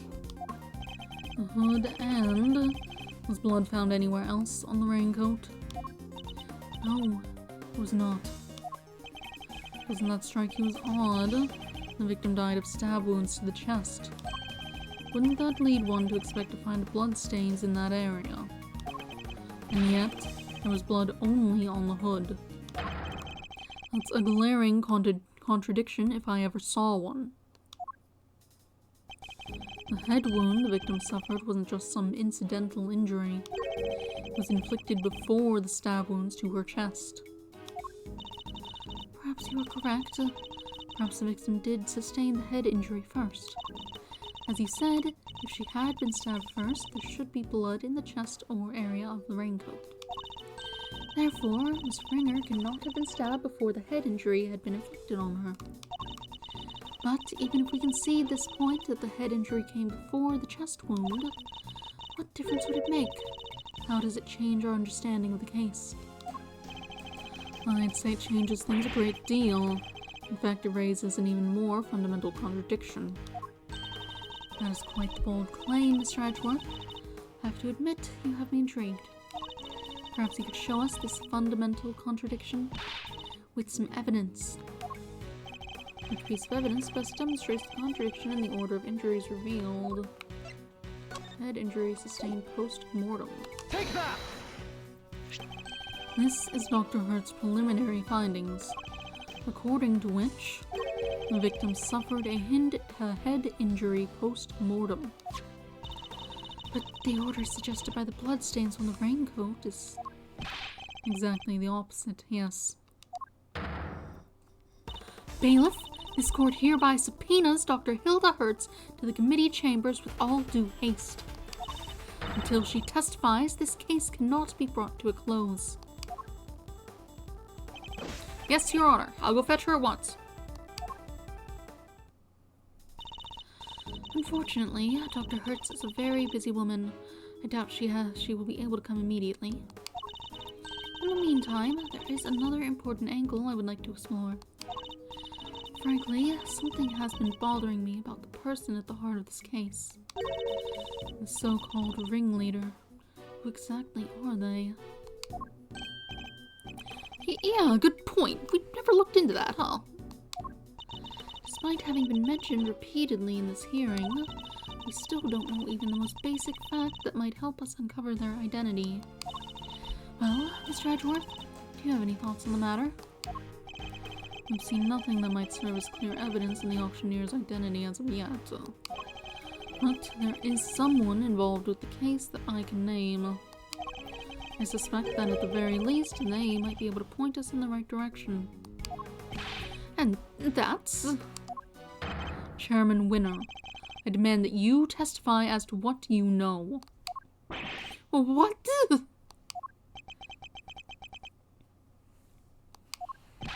Are you crazy? Why would you accuse my dad? You would cast doubt on the integrity of the chairman of the committee. Do you understand the implications of such an act? I don't care who or what he is. We're talking about the truth here. And about a man who seems dead set on framing Kay at all costs. Mask, corsage, ticket stub, and everything else. The items Kay was carrying when she was found, they were deliberately placed in her possession somehow. By Chairman Winner himself.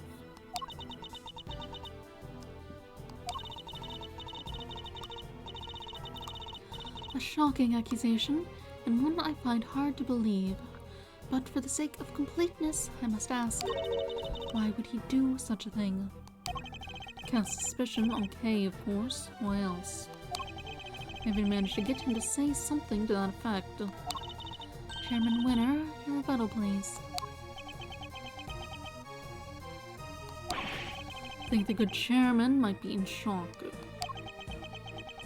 So what if I did? Did you hear me, dear boy? I said, so what if I did? You say you got me to admit as much, but where's your proof? With no witnesses to speak of, your word alone is hardly enough to make an accusation like that stick. Or do you mean to tell us that you have something more to base your outburst on? Shows the arrogance she showed back at the detention center.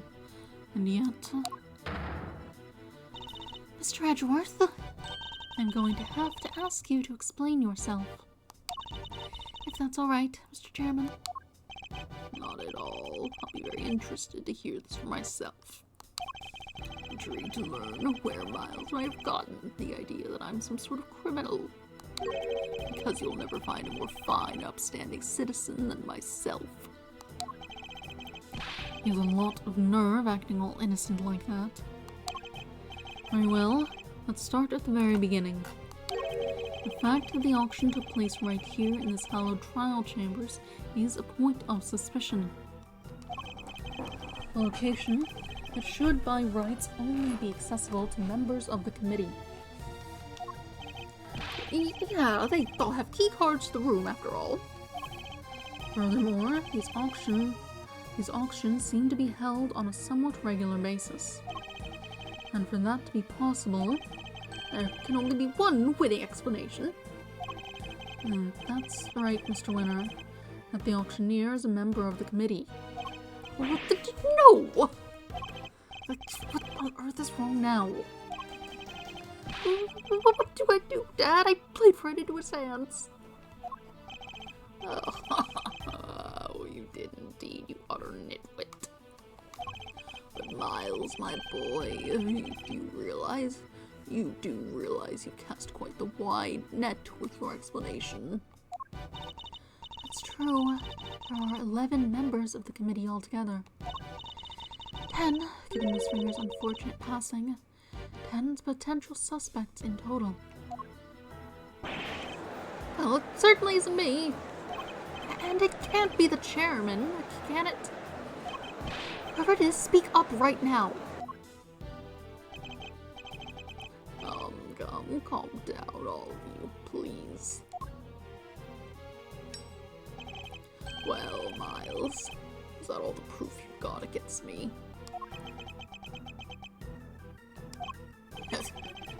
You're very quiet all of a sudden. It's too late to back out now. You accused a former chief prosecutor and current committee chairman of a crime. I would tell you to prepare for the worst. There's no preparing for what you're about to face. Know your place. You've been forcing us to argue over every little detail for a while now. Where the murder happened, the order of the victim's injuries, some other things I hardly even remember. You need to bother, my boy, because it's all relevant in the end. Think about it. The suspect herself has already said she did it. That's all that matters at the end of the day, and her sentence will be lighter for it. So rejoice. And there you have it. Feel free to pick holes in it as you see fit. How can I when that was barely a testimony to begin with? But man, he's a very powerful person, isn't he? It's okay, Mr. Edgeworth. Please, just let it go. I did it. I'm the murderer. I even remember doing it. You saw a flash of something half-remembered, okay? Nothing more. If you must believe in something, believe in me when I say you should believe in your own innocence instead. But I'm up against the head of the committee here. This isn't going to be easy. But he seems to think he's already won. Perhaps I can use that against him.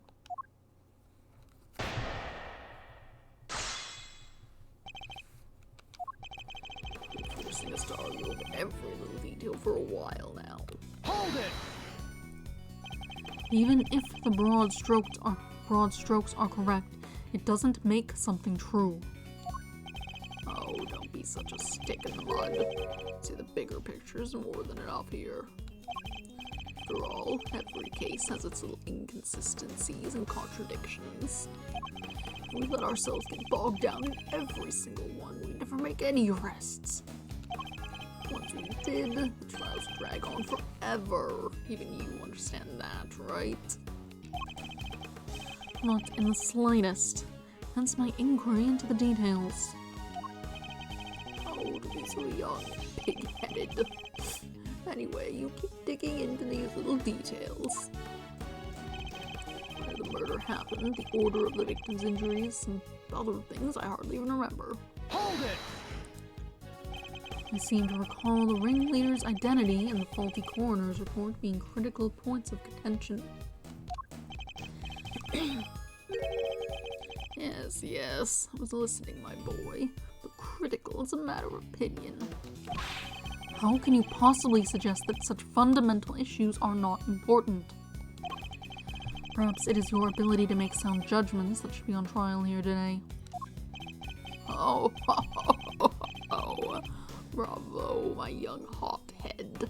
Wonderfully cutting stuff. You do like to try, though, don't you? You need to bother, my boy. It's all irrelevant in the end. Hold it! There's no way any of what we've discussed today is irrelevant. Not unless you intend to bury the truth. None of it is irrelevant, dear boy. The only reason you keep trying to make it irrelevant is because otherwise you're up a creek without a paddle. Think about it. The suspect herself has already said she did it. Hold it! Just because she confessed to something doesn't make it the truth. Kay is suffering from amnesia, so any statement she makes should be taken with at least a grain of salt. Objection! Even so, it doesn't exactly solve anything for us, does it, dear boy? It would be nonsensical to dismiss her confession outright. I'll tell you what. Why don't we ask her one last time? Though I'm sure she'll just say she did it again. Fine, let's do it. Let's ask her again. We'll see if she really believes herself to be the culprit. Huh? You mean me? Is this really what you want, Mr. Edgeworth? If it goes badly, it could significantly weaken your position. I know, but there's no other way. Only request that I be the one to question her. You really know how to tug at an old man's heartstrings, you know. Fine, ask away on one condition. If this turns out to be a waste of time, that's it.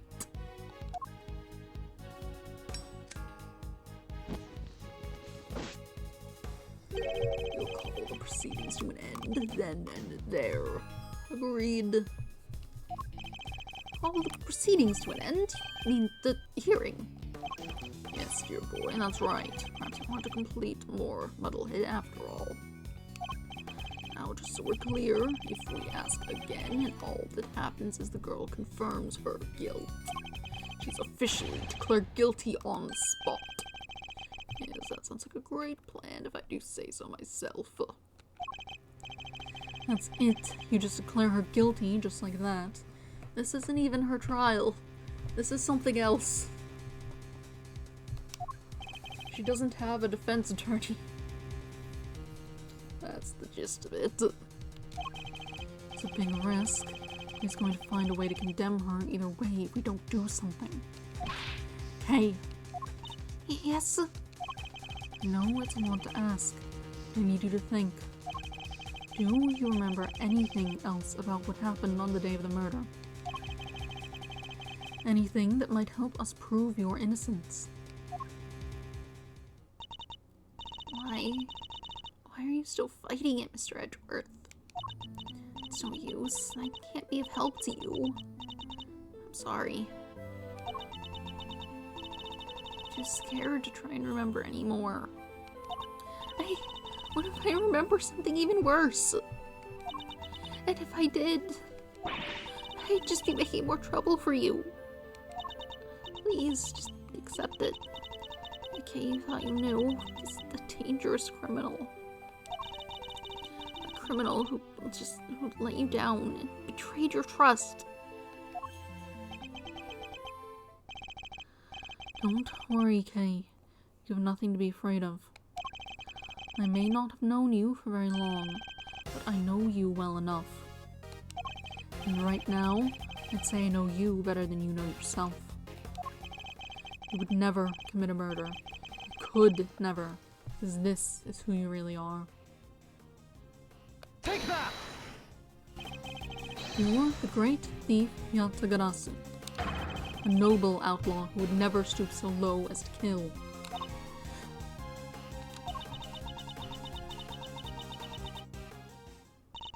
I can't do it.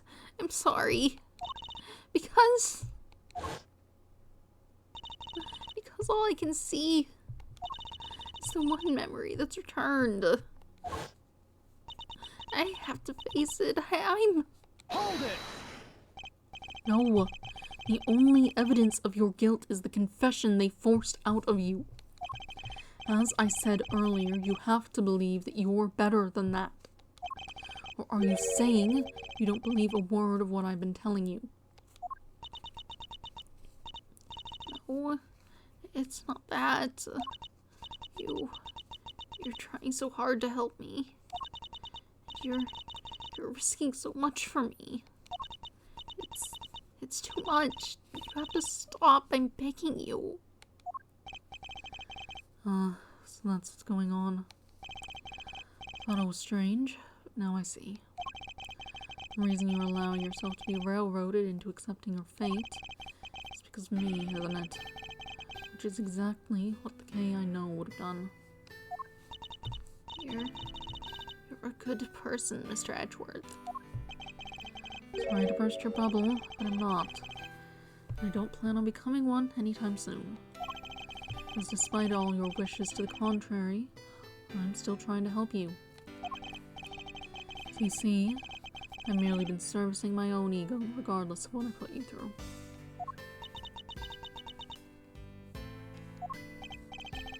Now, let's try this again. See the good in yourself, Kay. Remember the noble thief you truly are. That memory of you committing the murder, you need to question it with all that you have. That's all I ask. So please, do it for me.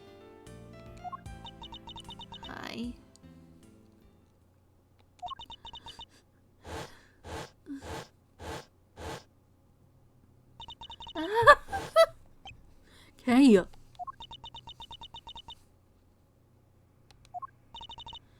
What's wrong? Did you remember something? Oh, it'd be like some cliche movie plot if she did. A cow.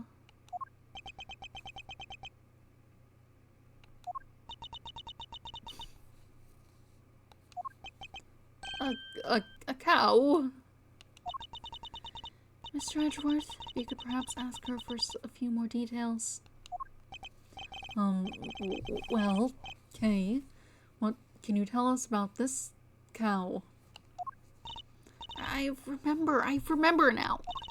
The person in the red raincoat. She had it in her hand.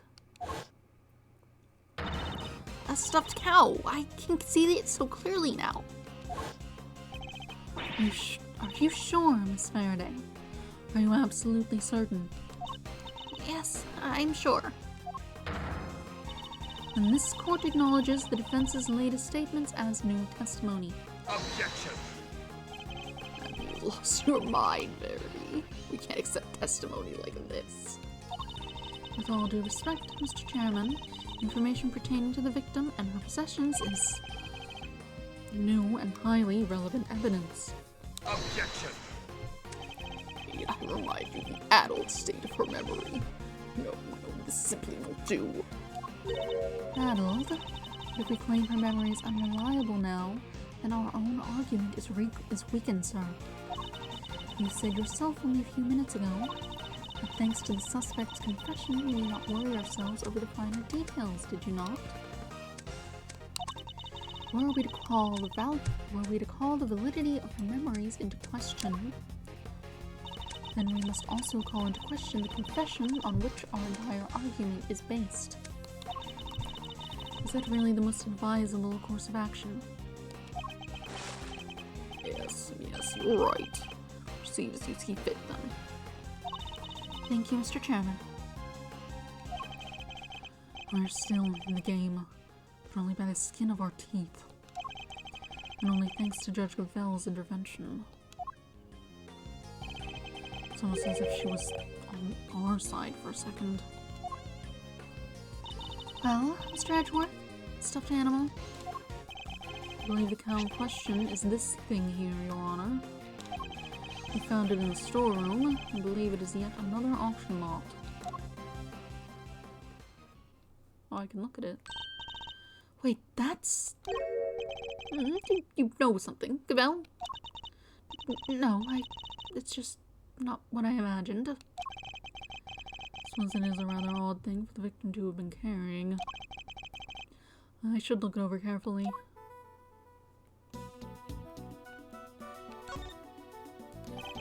The right horn seems to be intact. I can't say it's doing much for the overall symmetry of the stuffed toy. Look, Mr. Edgeworth, it moves. It does? Sounds like sand being crushed. It would seem there's a recording device hidden inside. Sand.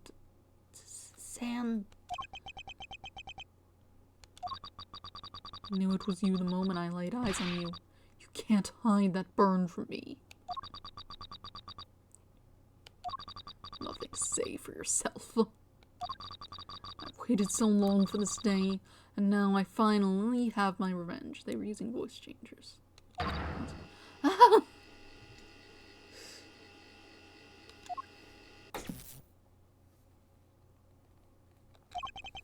Could this be the moment of the murder? And someone made a recording of it. Broken plush data updated. Fitted with a recording device that captured part of a conversation. One of the people recorded had a prominent burn. Hey, that's them right there. Them's the voices I heard. Sure as eggs is eggs. Overruled. Unfortunately, we have no way of verifying when these voices were recorded. It's possible they have nothing to do with the murder. If only there was some accompanying video footage. You got bugs in your ears or something, lady? I done told you, them's the voices I heard. And we already know the victim was holding that thing, right? So it's gotta be from when she got. Yes, it is a possibility, but a weak one without more than your word to back it up. We need something more, something credible. We need... Yet again, she seems to be stepping in to help. Judge Gravel, I think we all know the voices are from the moment of the murder. Consider for a moment the words we heard one of the speakers say. I knew it was you the moment I laid eyes on you. You can't hide that burn from me. I believe we have something that could explain what these words are referring to and how it's all related. Which piece of evidence proves the voices are from when the murder occurred. Do you want burn? I want a burn mark. Yes. Take that! Coroner's preliminary findings. How do they prove anything? Indeed, what on this page shows that the voices must be from the time of the murder. Take that!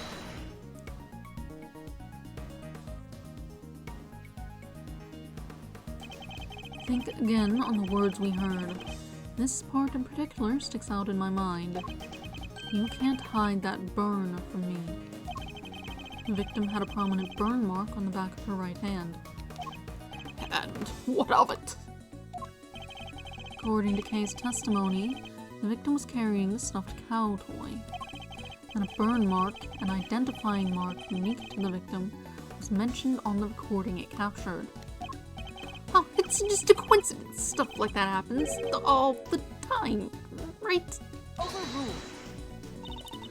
I'm not so sure that it does, especially not in this case.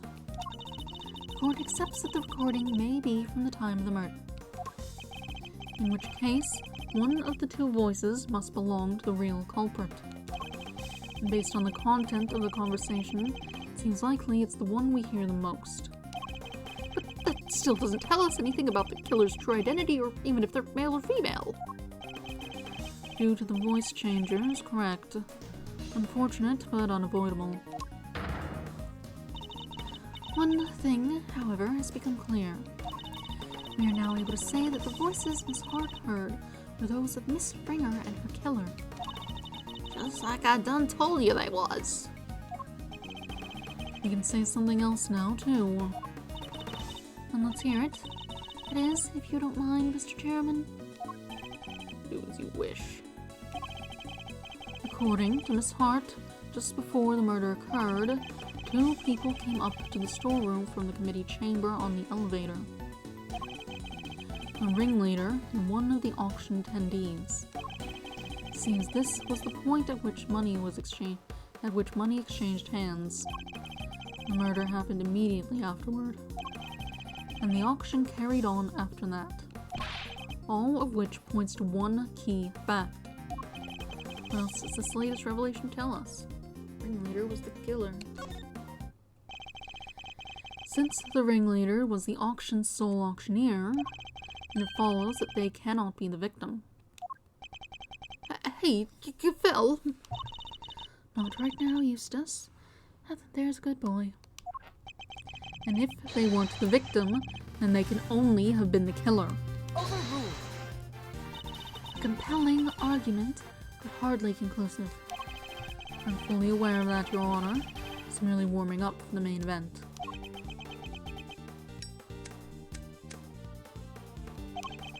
There were certain traces left on the scene that seemed to suggest that the ringleader was the killer. And please hurry up and show us. What is something that was placed on the scene that points to the ringleader as having been the killer? Placed on the scene.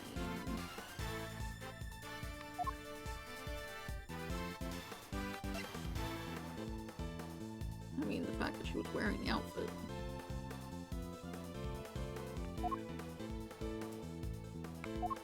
Take that! This evidence clearly shows that the ringleader was the murderer. Okay, it's not. I don't get it. No surprise is there. I'm sure the rest of the room will see what I'm getting at. Once I grieve my idiot boy. How can that be? If the ringleader was the killer, there's something they would have wanted to hide. Need to present a piece of evidence that suggests just that. You wish for us to believe your assertion. If you wish for us to believe that your assertion that the ringleader was the killer, you'll need to see some evidence to that effect. Understand, Your Honor, and I'm about to show you just that. There's something that placed on the scene that points to the ringleader as having been the killer.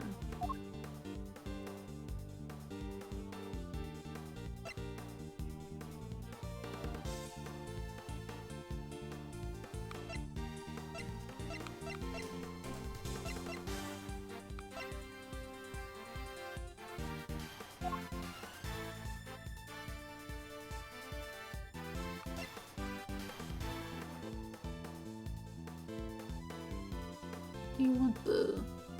That's not placed on the scene. Placed on the scene. Placed intentionally? Do we still want to try to point out the appearance but through the literal outfit she's wearing? It's like, where else would she have gotten that?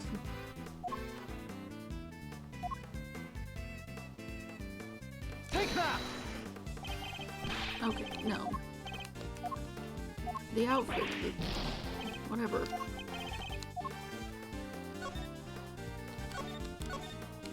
Okay, clearly they want something else. You want the blood? Is it weird? Is it weird just phrasing? That doesn't help the being the ringleader though. That's just the location which we've well established. placed on the scene.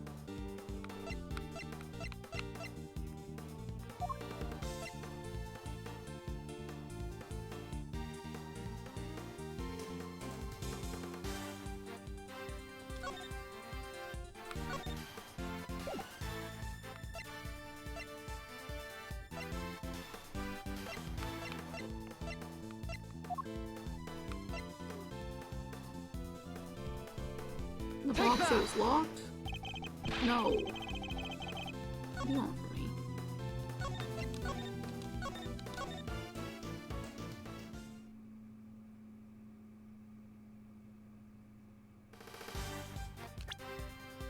When there was a killer, there's something they would have wanted to hide.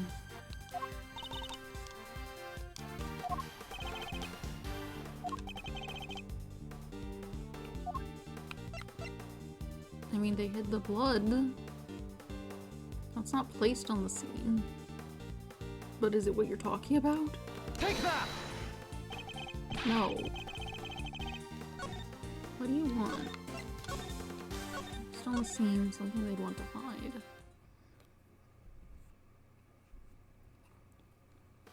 I hit the body.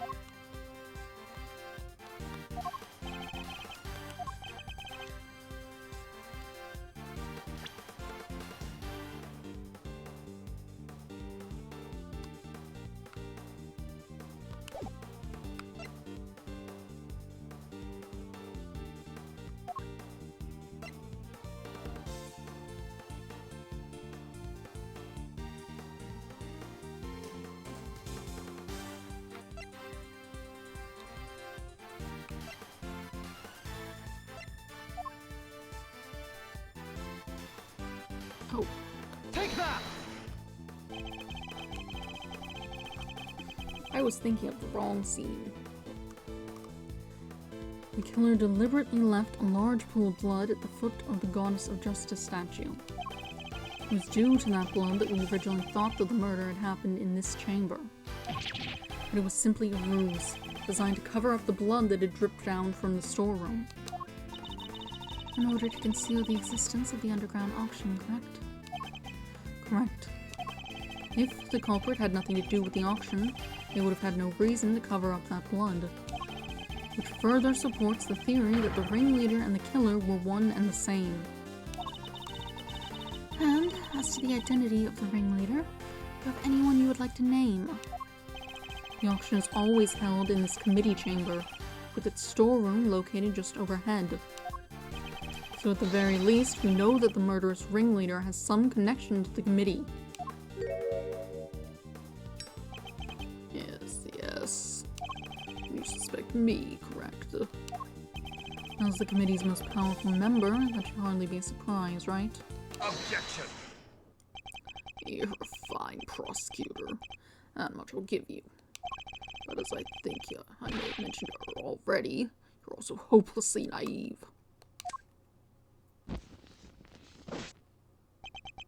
You've got nothing, dear boy, have you? No evidence whatsoever. Unless you've got something to share after all. Do I have any evidence to show that Chairman Winner is the murderer?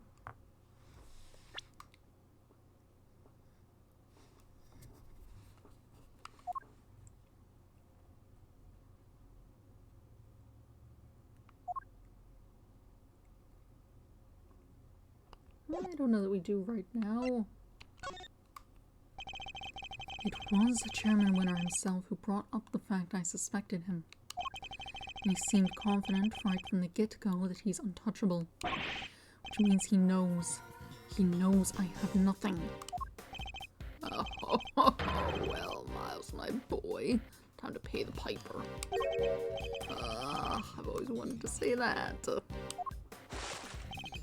Verity, he's all yours.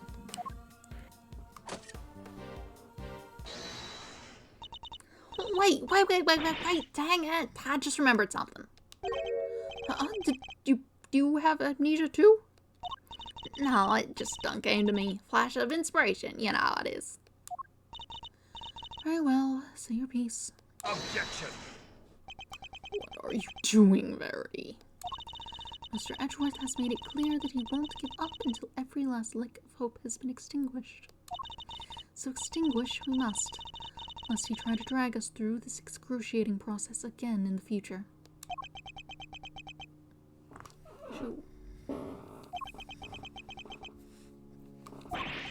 Yeah, what she said, I don't quite get it, but it sounded pretty cool.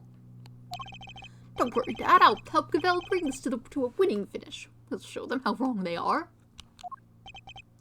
Fine, let's hear what the witness has to say.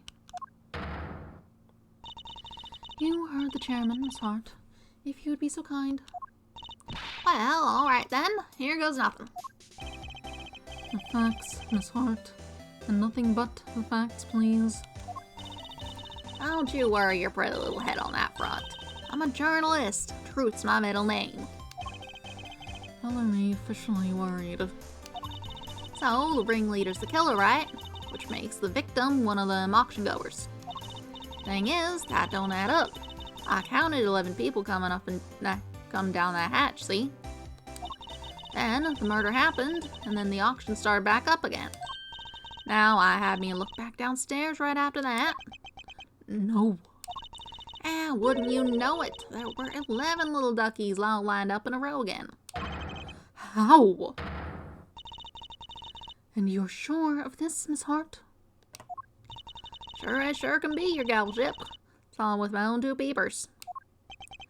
So, 11 people before the murder, and 11 again right after means...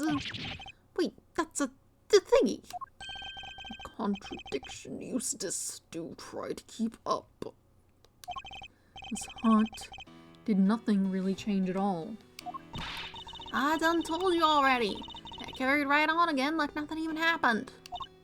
Oh, except for... it wasn't nothing much, but... What is it? That little old mallet doodad. Can't have yourself an auction without one. Kinda like the one Missy over there's got, but different. The auctioneer's hammer. That's a bunny.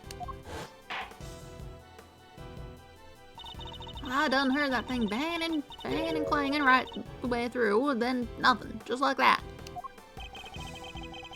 So the noise of the hammer stopped midway through. Could have something to do with the murder.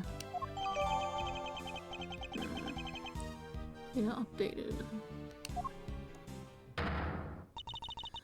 If what Miss Hart is telling us is true, we have something of a problem. Namely, that if the victim is neither the auctioneer nor one of the attendees, your entire theory cannot stand, Mr. Edgeworth. Chalk one up for justice. Hate that, Edgeworth. See, Mr. Edgeworth, there really was nothing we could do. No, there must be something we're overlooking. Something we still don't have an explanation for. I just need to think.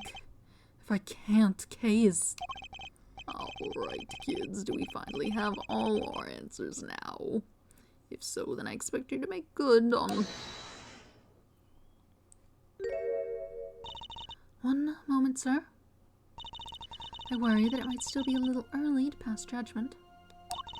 After all, we have one more matter yet to resolve. And until we do, we cannot claim complete and total victory over Mr. Edgeworth.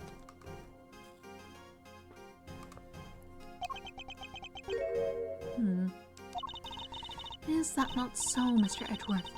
Frankly, I expected you to have raised your voice by now. Allowed, hold it, perhaps? Oh, yes, of course. Once again, she's rescued us from the jaws of defeat. Very well. Let's get this over with, shall we? What is this one matter that still remains? Why, the contradiction in the coroner's report, sir. That's... I'm back with the witnesses, Your Honor.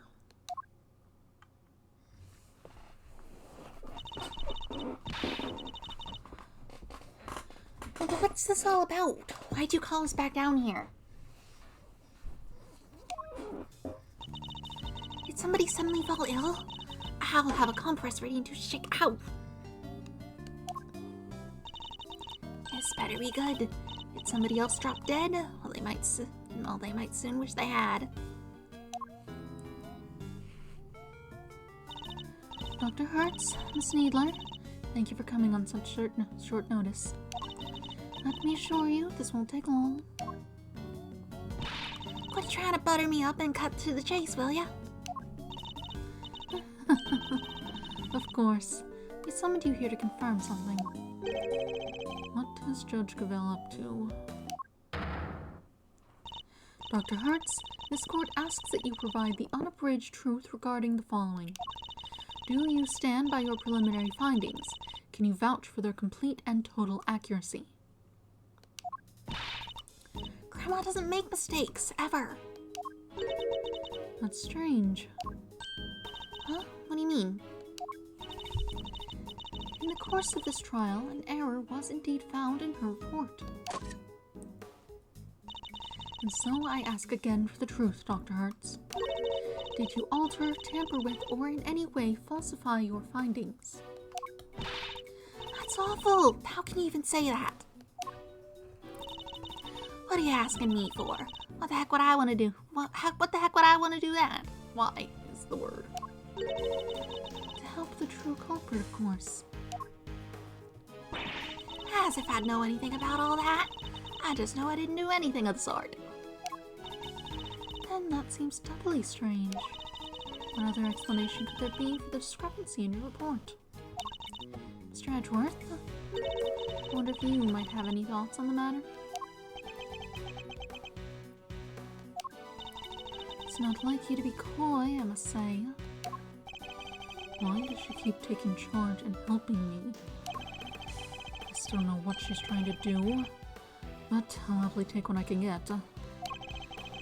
If everything was recorded accurately and then handed off to Mr. Winter according to protocol, then the report shouldn't contain any mistakes. Wait, for the record, I didn't do anything to the report. I guess we'll see, won't we? Dr. Hertz, perhaps we could begin with your side of the story. Why do we even need to? This is pointless. I'll be the judge of what's pointless, thank you very much. We have patients waiting back at the hospital. But Grandma, out! I don't really have time for this.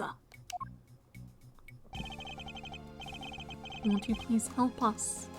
I can't stress how important this is. Grandma says she'll testify. But could you please make it quick? If we're not back soon, people will suffer. And yet you had no qualms about taking your time and buying cotton candy last time we saw you. We'll let you go as soon as we can, I promise. Assuming you tell us the truth, that is. The so-called mistake in the report. There's no way a mistake in There's no way there's a mistake in Grandma's report. Not never. I've been dealing with these dead longer than you've been alive, Sonny Jim. Me writing something wrong and it's just about ouch. And what the heck do you think I'd stand to gain by talking to her file? Don't make a lick of sense. And that's all she has to say. Nothing funky here. See, it's just as I thought. There's no chance the good doctor doctored her findings. And you swear by the holy goddess that this testimony is true? Of course! Grandma's never told a lie in her. Objection! Your opinions are not necessary, Nurse Needler. Your grandmother is the subject of this inquiry, not you. Not necessary? That's not fair. I'm the only ally poor Grandma has. Go ahead and shout objection left and right, but you best be prepared then, Mr. X, Prosecutor. Oh, I'm more than prepared. I'm ready to expose the truth behind the error in the report.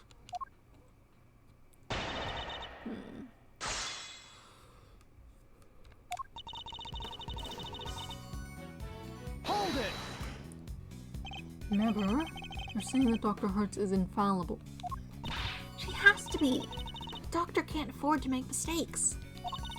Even a veteran like Grandma would be out of a job if she messed up even once. So there's no way she of all people would... I got a whole hospital relying on me. Might be you can bungle your work and survive, mister, but I can't. I've been dealing with the dead longer than you've been alive, Sonny Jim. Hold it! You've really never made a single mistake in all that time.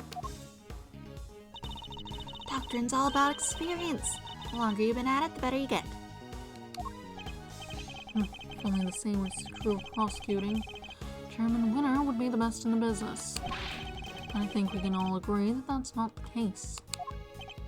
Oh, you really are a devil, Miles. But you are also quite wrong. I've never once made a mistake either. After all, I have people to do that for me. I'm too busy for foul-ups. Luckily for me, I don't have to make them. Isn't having people just grand? Don't you go trying to make doctor and lawyer sound the same. They ain't nothing alike.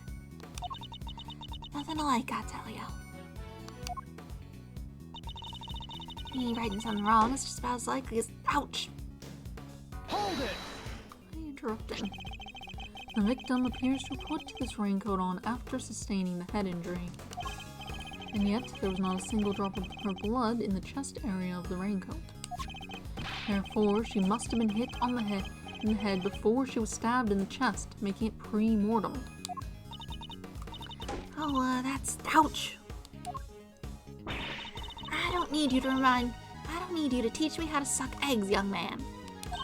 My danged report already says what you just said, don't it? Objection!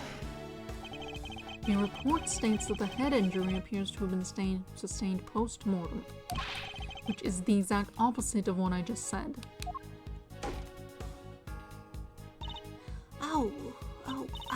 Sure. I diligently dictated that report to Florence here, and she wrote it all down just like I said it.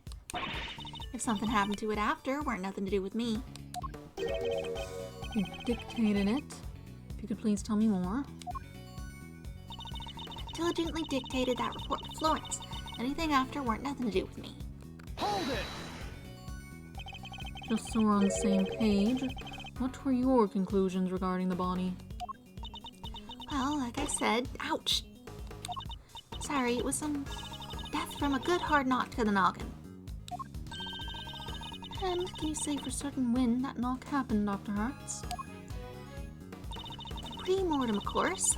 Chest wound happened after the poor girl died. I told Florence that and she wrote it right down. So that's what it says in my danged report. That may be what you told her, but I think we're finally getting to the truth.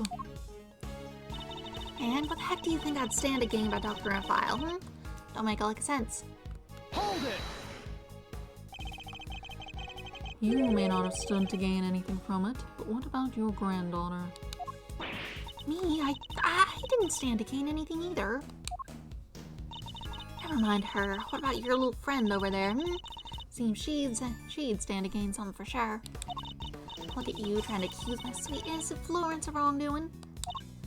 Yeah, you ought to be ashamed of yourself. Wish you'd tell that to Chairman Winner. Anyhow, nobody doctored that report, you hear? Nobody. And that's all she has to say. Nothing funky here. Hold it! Did anything stand out as strange to either of you when you were examining the body? Let's see. What's that, Grandma? Pretty strange young fella showed up, that's for sure. Strange man? Who? Dressed like a dang fool he was, all frilly around the neck and such.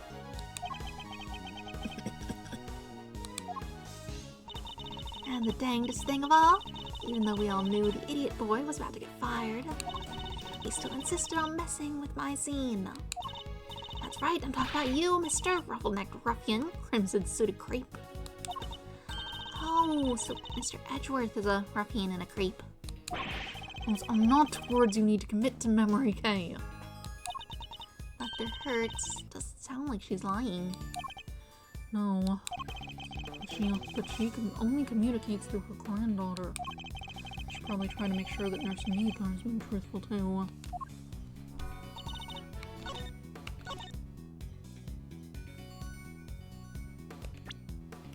Well, the report says different things. Objection! Read it.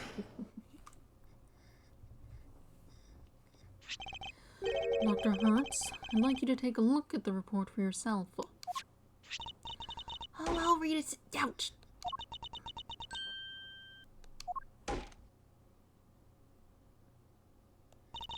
This ain't what I said. This ain't what I said at all.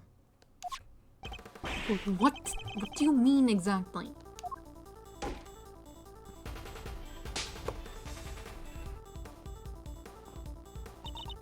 I don't know. But I can't say that.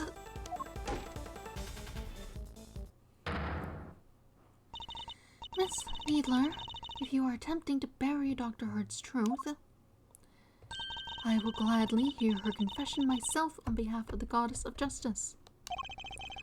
Dr. Hertz seems to be telling Judge Gavell something in private. What? I see. Very well, allow me to relay to everyone what you have just told me. Ain't no doubt about what I said. I dictated my findings to Florence just like I told you I did. The fuddle-headed young thing must have wrote it down wrong or something. Wow, that was a great impression. Yes, but was it really necessary? I did not make her do an impression. So in summary, there is an error in the report. And it was all because of you, Nurse Needler. The true facts have now been shown to be that the head injury occurred prior to the chest wound. The question now, Miss Needler, is why did you introduce such an error? Just don't admit it, Verity. You make it sound as if the poor girl did it deliberately. Give me a second. Hush. Whereas it seems to me she just made a little mistake. Pre-mortem, post-mortem, they're practically the same word, don't you think? Except they mean two completely opposite things. This was deliberate, no doubt about it. But why would she want to change it? Exactly, things got out. You won't get away that easy. Explain yourself, young lady. Look, Grandma, You submitted a falsified report, an act that led Kay to being accused of murder. You owe us an explanation. I can't tell you. Not don't want to, but can't. This is really rather unpleasant, don't you think? Ganging up on this poor, considerate girl who's only looking after her grandmother. She has nothing to do with anything. She simply made one tiny mistake, so why not leave it there? Objection! You'd like that, wouldn't you? Because the only person her testimony would hurt is you. What on earth do you mean, my boy? Seeing as you're now a de facto ex-prosecutor, you're going to need to explain yourself better than that. I'd be happy to. I'll even spell it out for you. Nurse Needler's role in this crime was very important because Nurse Needler doctored the report in order to cover for her accomplice. Ouch! Oh, so she's a co-conspirator. This innocent young thing. Do share your grounds for making such a wild accusation, dear boy. The murder couldn't have been committed by one person working on their own. Without at least two people, it wouldn't have been possible to maintain attendee numbers. If the auctioneer was the murderer and the victim was one of the attendees, the fact that a witness testified to there being 11 attendees even after the murder doesn't make sense. Hey, watch it! Y'all gotta call my good word into question now, too. That's not what I meant. In fact, it's quite the opposite. I'm taking you at your word, which means there must be a co-conspirator. I know it's hard, my boy, but sometimes you just have to accept that you were wrong. Objection! I wasn't wrong. I just hadn't considered the possibility of the killer having an accomplice. But as soon as we do, things start to fall into place. If the killer's accomplice returned to the auction room in place of the victim, there would indeed have been 11 attendees both before and after the murder. Well, so that's your thinking, is it? Certainly an intriguing theory. But surely the imposter would have been spotted right away. I don't imagine that Nurse Needler looks strikingly different from the victim in build and stature. With the help of a mask, she could very easily have replaced Miss Ringer without anybody noticing.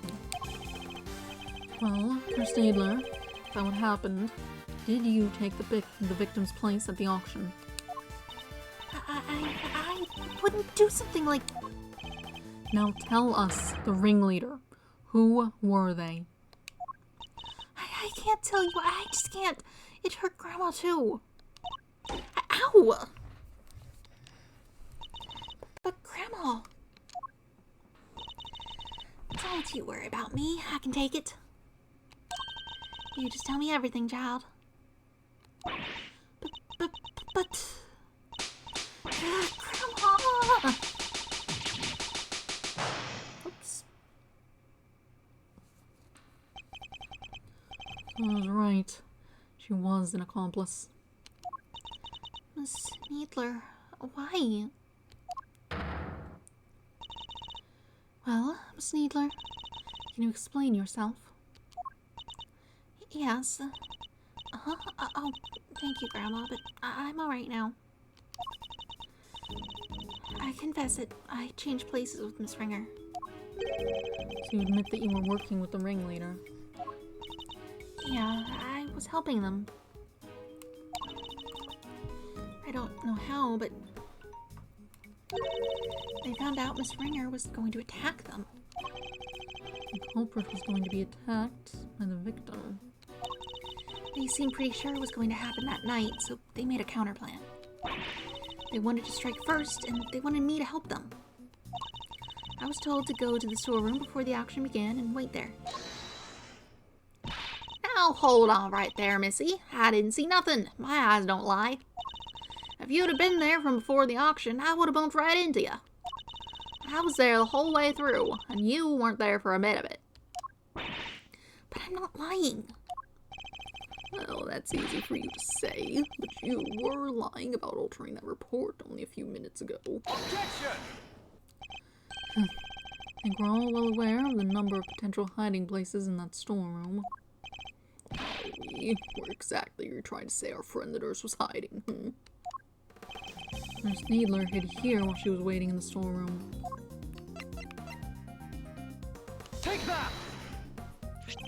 She hid inside this clothes box. Oh, she did she? Huh? Well, it was there the whole time, even before I moseyed on in. But like I done told y'all, it had them chains around it. Had all them chains around it. Wanted to hide in there myself, really, but it was locked up tight, so I had to go elsewhere. Imagine that's because Nurse Needler was already lying in there by the time you arrived. That's right. He didn't want anyone to open it, or it would have really blown our cover. So the ringleader told me to climb in and wait until it was time for my part of the plan. And then they wrapped the whole box up in chains. I think they took the elevator downstairs not too long after. It's a good thing you're not claustrophobic, goodness. It was just before the auction was due to start.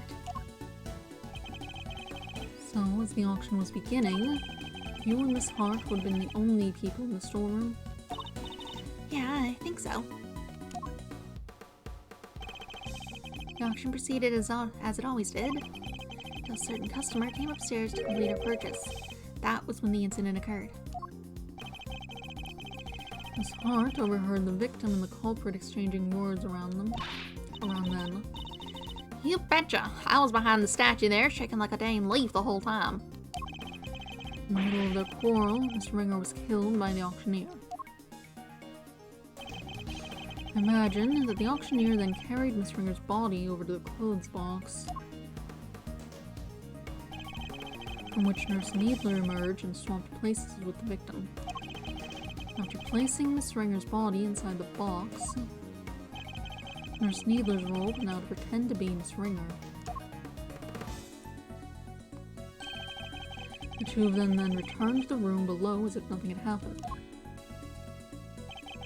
Does that about sum up what happened in the storeroom, Nurse Needler? Yes, in fact, that's exactly what happened. Hold up, so you just waltzed right back on in and nobody noticed? This is two completely different people we're talking about. You're telling me not a one of them other folks down there at the auction caught on? Why wouldn't they? The other auction goers had no reason to notice the difference when Nurse Needler entered because she stole the clothes. As we've seen, Miss Ringer and Nurse Needler are about the same build. What's more, the auction rules required attendees to wear their masks at all times. If Nurse Needler were wearing the same clothes as Miss Ringer, nobody would have been any the wiser. No, and they weren't. I borrowed Miss Ringer's clothes and ouch! And I left the poor child in her smalls. Have you no respect, girl? No, Grandma, I thought the same thing. It wouldn't have been nice to leave her like that. So when the ringleader wasn't looking, I put that raincoat on her. So that's how Miss Ringer came to be wearing it. Thus, the auction was able to carry on as before. Yes, the part where I caught the red raincoat on film came just after. Yeah, must be. Then it all makes sense. Right after that was when I went on over and looked downstairs through the gap in the elevator. Spied me 11 happy little auction goers, then back I snuck to my little hiding hole. Don't tell me you were hiding back there the entire time after that. Well, that is not exactly. Give me a minute. What is it? Did something happen? So maybe I ought to have mentioned this before, but I fell asleep for a few winks after that. Well, passed out. Unconscious, you might say. What happened? Oh, nothing much. Kinda silly, really, but, there was this sudden loud noise, and, it startled me just a little bit, you know. Alright, maybe more than a little, but I just witnessed a murder. Can't blame a girl for getting jumpy. Guess I got my heart shook and my head faint. Before I knew it, I was out like a light. By the time I came to, it was the next dang day, and there y'all were, clinking down that ladder. I see, so you were startled by a loud noise and fell unconscious. Suppose that means you don't know what happened after that? Not per se, but, well, after the auction was over, all the masks were back on the rack. So I reckon the guests done finished up and filed out one by one like what they was supposed to. Nurse Needler, once the auction had restarted, what exactly were you doing? I was pretending to be Miss Ringer and placing bids just as the ringleader wanted. I had to win the clothes box as I had been instructed. It had a dead body inside after all. Imagine if somebody else had won it. We would have been in real trouble then. You had no idea that the victim had vacated the box in the meantime. No, not until we came back up so I could pay for it. That was when we noticed. Ringleader told me to go look for her right away. Except I found some other girl collapsed at the foot of the ladder instead. Hey. Yes, she must have fallen from up on the roof and been knocked unconscious. Guess the victim must have left the hatch wide open, huh? That would explain it. Kay would have been so shocked by seeing Miss Ringer fall motionless right in front of her that she wouldn't have seen the open hatch and fallen right through it. That explains the noise that caused you to faint as well, Miss Hart. As the sound of Kay crash landing onto the storeroom floor. Yeah, I suppose. Can't believe something like that done knock me out for so long, though. So in summary, by the time Miss Needler found Kay, you were already sound asleep behind the statue. I think we've got a good grasp on what occurred up to this point now. Nurse Needler, if you would continue. Sure, so I found Kay, and next I found Miss Ringer, and I put them both in the clothes box. We couldn't risk any of the auction goers seeing them. That would have been caused a real hullabaloo. Was that your idea, or the ringleaders? There's But putting the raincoat on Miss Ringer was my own idea. So I tried to get rid of it before they found out what I'd done. I imagine they were none too pleased when it showed up as a surprise piece of evidence in this case. And lastly, the ringleader and I put her in an auctioneer's outfit we'd prepared. Of course, which completed the deception and made everyone think she was the auctioneer. All in all, the auction finished up without anybody noticing anything. And that was that. Now that we know the extent of your crimes, Nurse Nadler, if you have anything further to share, I'd advise you to do so immediately. I wish I could tell you more, but I'm sorry, that's all I know. Oh, except for one other thing. It did seem a little strange, I guess. When I was borrowing Miss Ringer's clothes, I took everything I could, but I couldn't take her hair, obviously, so ouch! You're danged right you couldn't take her hair. What kind of medical professional are you? That's where you draw the line? Taking her clothes was okay? Her hair was totally different. The style, the length, everything. I kind of panicked. But the ringleader thought of everything, including wigs. 2 of them, in fact. There was a straight one and a wavy one.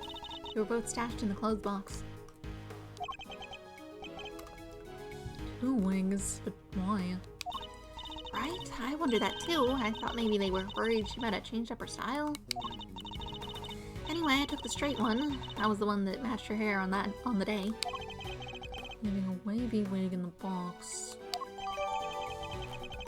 Oh, just give me a second. Let me finish this. And that's everything you know. There's nothing else you're forgetting? No, No, really, Grandma, that's everything. And I take it that you really have no idea who the ringleader might be. Sorry, I only know that they were in charge of the auction. I didn't see them without their mask on. How'd they contact you and ask you to do this, though? And they were pretty careful to keep their identity a secret from everyone. I can't get something concrete on them. Oh, well, Miles, we about done. We've proven the nurse was part of the murder plot, but sadly for you, it doesn't change a whole lot. It proves pretty well that it wasn't Kay. Because it does nothing to prove that Kay Faraday isn't the ringleader. I would say it does. Why would she be here, ever? Justice must prevail. We can't change the law, even for your sake. Is this it? Am I not going to be able to save Kay? Objection! Oh, hey. You're here now. Seems like a decent enough place to stop since everything just keeps going. I need to feed the dog. So I will do that. Get up, feed the dog, I'll feed the cats. There's a piece of paste stuck in my shoe. Slippers are out there, but whatever.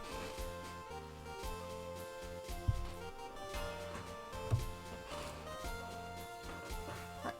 So I'll be right back. I'll feed the animals, and then I will return.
creatures have been fed. I filled my water.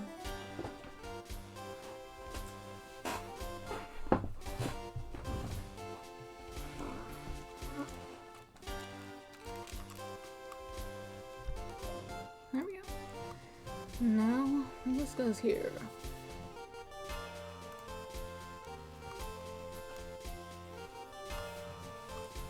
Franziska, what are you doing here? As I told you before, Miles Edgeworth, where the case leads, I follow. Your dedication is an inspiration to us all. But don't go getting the wrong idea, little brother. I'm only here to deliver the truth regarding the suspect.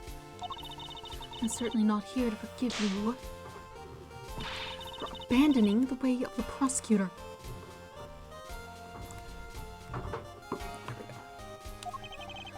I understand that. You should thank your former subordinate for what I'm about to share. In his desperation to help Kay Faraday, he gave me a valuable piece of information. Detective Gumshoe did that. Prepare yourself, Miles Edgeworth, for the final piece of the puzzle. Rosie Ringer's head wound was the first of the injuries she suffered, not the second.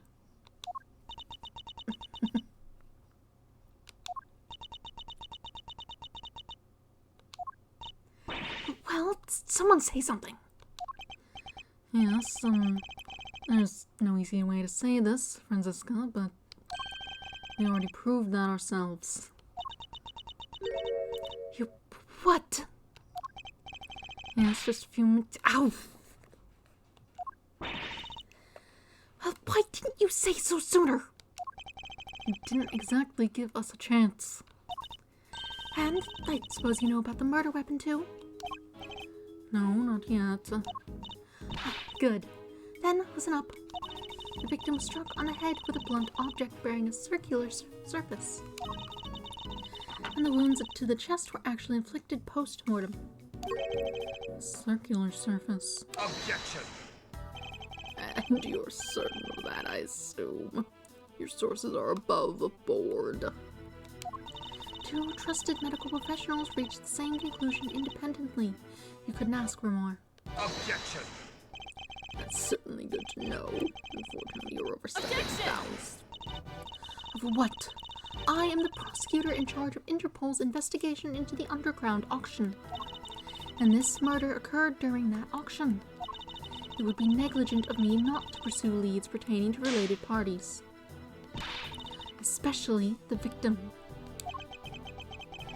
My, you really become quite the force to be reckoned with, haven't you, my dear? We have some rice in the fridge. I'll probably have that when I'm done. I'm hungry. Then, all parties are in agreement. The victim died from a blow to the head. Death occurred as a result of heavy blow to the head with a circular object. Chest wounds inflicted post-mortem. Sadly, the murder weapon itself has yet to be identified. Based on the shape, I might have an idea or two. But guys, I didn't turn up any other weapons during my investigation. And yet, one need only think about the setting and an auctioneer's tools, and the answer should be obvious. An object with a circular surface used in an auction. We're obviously talking about auctioneer's hammer. What would an auctioneer have readily at hand? An auctioneer's hammer, of course. But we never found one of those. If the auctioneer was indeed the killer, it does seem a likely candidate for the murder weapon. Yeah, but we've clearly established so much time for cleanup and setup, like, it wouldn't be hard to take so very far away. But without the evidence to support your theory, it remains nothing more than that. Well, I have just the evidence you need right here. This piece of evidence strongly suggests that the auctioneer's hammer was the murder weapon. I believe that's the statement. No hammer heard. Take that! Miss Hart told us something very important about the auction after the murder occurred. She said that the very prominent sound of the auctioneer's hammer could no longer be heard. Now, why would that be? I'll tell you why. Because it had just been used in a murder and was covered in the victim's blood. It would need to be disposed of. Isn't that right, Chairman Winner? Mom. I'll have our people look into this right away. Oh, you really are like a dog with a bone, aren't you, dear boy? But if you can't dedicate yourself to a cause when you're young, when can you, Seems very confident we'll never find it. Very well. A search for the murder weapon will be conducted. In the meantime, this court is in recess. Oh, whoops. I guess I could have gone a little longer and gone with this, but whatever, good enough. Carry on. Formal accusations. April 6th. Committee for Prosecutorial Excellence. Chamber. Those things could stand to go a little quicker.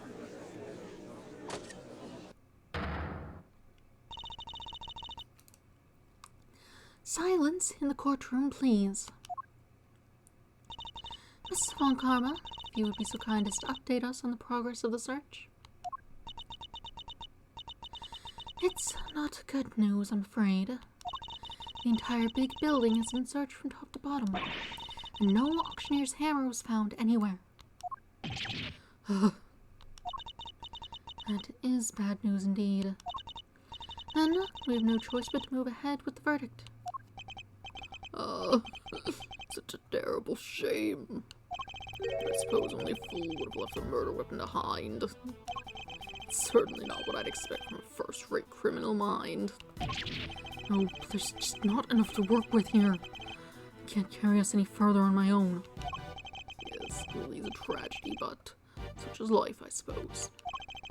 Just thinking back over the defendants I've made plea deals with over the years. People who poured their hearts out to me, trusted me with every detail of their crimes. And when it came to their sentencing, I recommended life in prison every time. Every single one. Oh, if only you could see it. Stupid, dumbfounded looks on their faces. The verdict will now be passed. All present will accept the goddess's word as law. There's nothing more I can do. Kay and I are both. If only we had some proof. Never imagined I would be passing judgment on you under such circumstances. The end of the road, huh? By the power vested in me, Excelsius Winner, this court hereby indicts you for your crimes. What? What on earth's gotten into you, Verity? I submit for the court's consideration the case file of a certain incident. Namely, the IS-7 incident, a murder that took place 18 years ago. But what does that file have to do with... Wait, you mean... Your late night visit to this chamber. Your late night visit to this chamber, that was too... Precisely. I came here to retrieve these documents. But sadly, it would seem that I arrived too early to catch the auction itself. When we spoke of the matter before, I implied that I had come to retrieve files pertaining to your own case. You'll have to forgive me. I was a ruse to buy myself more time. Interesting.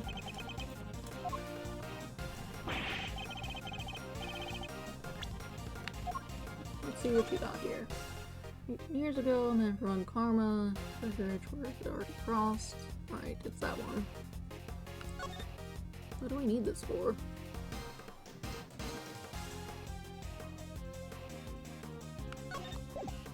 does this have to do with anything? What the heck are you doing, Vel? You can't just accuse my dad. Without proper grounds, it's defamation. An excellent observation, Eustace. It is. But of course, I have the grounds to make such an accusation. I assume he meant defamation.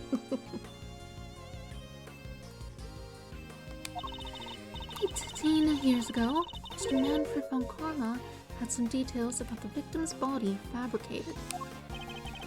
Details he was forced to fabricate when the sculptor Audie Frost's body went missing. My Papa, keep fabricating information. What is the meaning of this?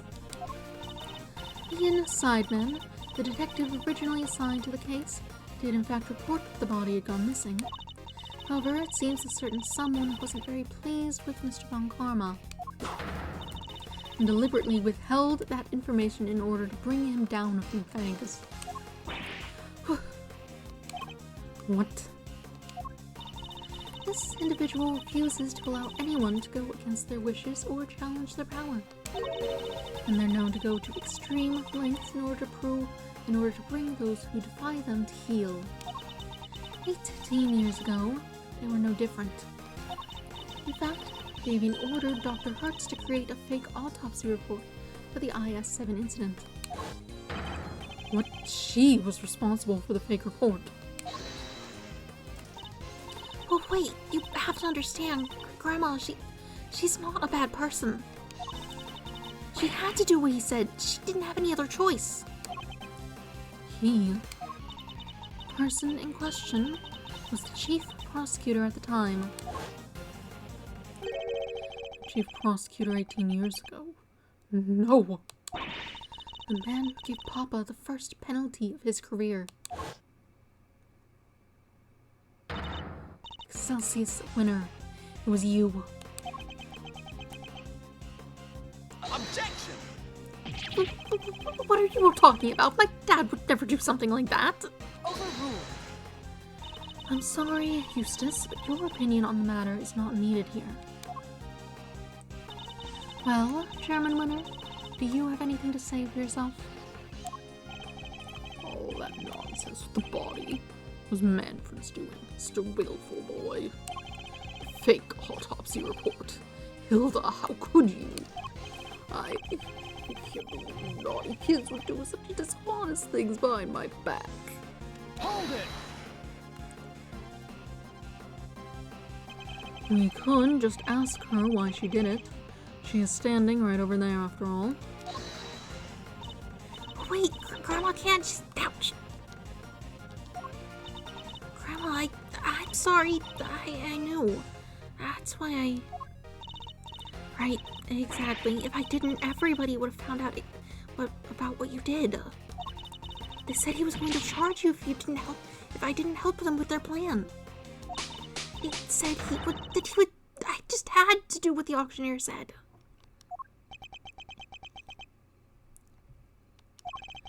So you were coerced into it, were you, Nurse Needler? And just to be clear, the auctioneer was Chairman Winner. I'm sorry, but I honestly didn't know. The person forcing me to help them was the auctioneer. And they definitely looked to be about the same build as the chairman, but I never saw their face. Well, there must be something. Any detail, no matter how small, will do. Oh, wait. Their mask didn't cover their whole face. A wild decision for someone with as standout of a beard as that. And the part that wasn't covered had a tattoo on it. I remember that much for sure. Also had a tattoo on the part of the face that didn't. Interesting.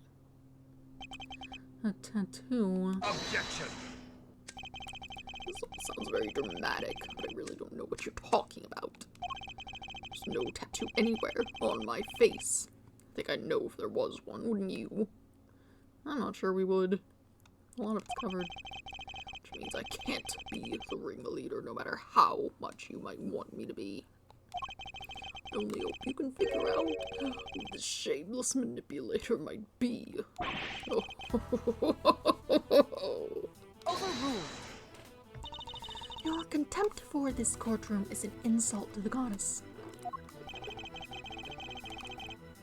You sure it's not you who's feeling insulted here? I am not the only one who's been trying to bring you to justice. Miss Ringer had been trying too. And I refuse to let her sacrifice be in vain. Young Rosie was looking to take me down, you say? Why, I barely knew her. I've always had a certain magnetic charm, but I don't remember ever catching that particular eye. You barely knew the victim. I do believe that is a new statement. The goddess demands that you offer your full testimony on the record. That's how this is going to go. You need to hound me until I finally break. If that's the way you want to play it, fine. Destroy you all. Every last one of you. Mr. Edgeworth, please allow me to work with you on this one. I doubt we'll get another chance to put him on the stand. So, let's make the most of this opportunity. Of course, Your Honor. I wouldn't have it any other way. Now, Chairman Winner, you will tell this court everything you know about Miss Ringer.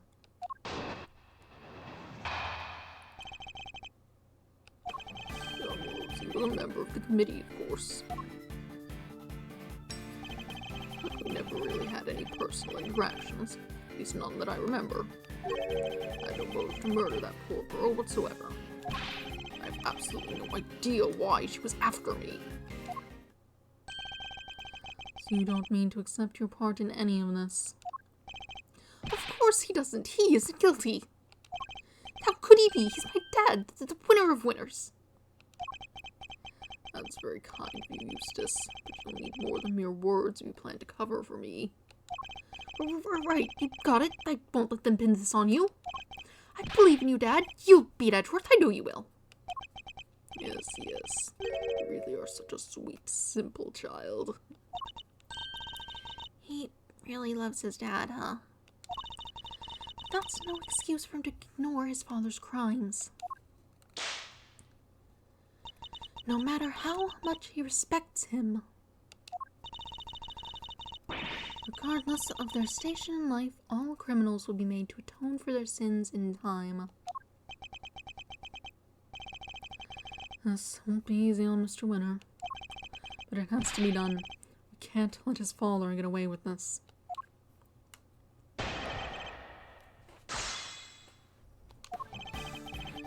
Remember the committee, of course. Hold it! As a member of the committee, you must at least have been familiar with her face. Sure, but that's about all. Saw her every once in a while. We never really had any personal interactions, at least none that I remember. Hold it! So you're saying you barely knew the victim at all? That's exactly what I'm saying, my boy, yes. Why, I never even knew about that burn mark on her hand. You didn't. I mean, what's the point? You get to know somebody, or someone, before you know it, they're gone. It's become such a pain to remember things about others. They're here one day, gone the next. Yes, because they dare to stand up to you and you make them disappear. If you could please add your remark about the victim's burn to your testimony, Chairman Winner. Didn't even know about the burn mark on her hand. Hold it! You sure you didn't know about the burn mark? You really don't let up, do you? I'm not in the habit of memorizing who has a scar on their hand and who doesn't. And this wasn't just any old scar. I'd say it's pretty noticeable, in fact. Perhaps under normal circumstances. But now that I think about it, Miss Ringer did always wear gloves. Truth be told, I wasn't aware of the burn mark until after the incident myself. The victim's hands were always covered by a pair of gloves. Makes sense, of course. People can be very self-conscious about such things. I can only sympathize, being something of a sensitive soul myself. I hope you're not too sensitive to append that statement to your testimony. Though, I suppose she was always wearing gloves. Perhaps it was to hide that burn. Hold it! It didn't activate the first time. I thought I hit the wrong button. So you remember her always wearing gloves. I mean, it was something of a trademark of hers, yes. Who knew it was to hide a burn mark? I always imagined it was a fashion statement. So a little friend there have something to hide under all those bandages, I wonder. Wounds from falling down a ladder. Oh, me? No, I don't have anything to hide. Don't. Not even the stony visage of a cold-blooded murderer. Objection! If anyone here is hiding such a thing, it's you. And I'll expose your true face if it's the last thing I do. Oh, you never fail to entertain my boy. Go ahead and do your worst. Since Ringer always wore gloves. Which reminds me of something. I should look over all the evidence again.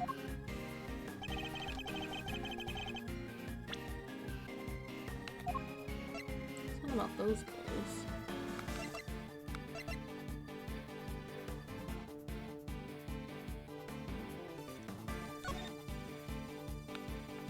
I just wanted to hear that.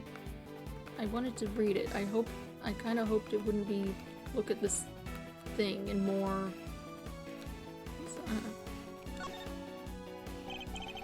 A cherry blossom petal caught in her fur. Caught in the fur here. They told us she saw the toy fall to the ground at the foot of the cherry tree upstairs. Guess that explains when this petal got stuck here. The left horn is missing. I would wonder where it went. Although, even if we were to find it, it might not be easy to fix up either. I kinda wanted to hear the dialogue. Do I have to pull the horn again? I kinda just wanted to have it out on like a menu to just read it. Twisting this horn makes it play the recording. And it's you the moment I laid eyes on you. Can't hide that burn from me. Nothing to say for yourself? Waited so long for this day. Now I'll finally have my revenge.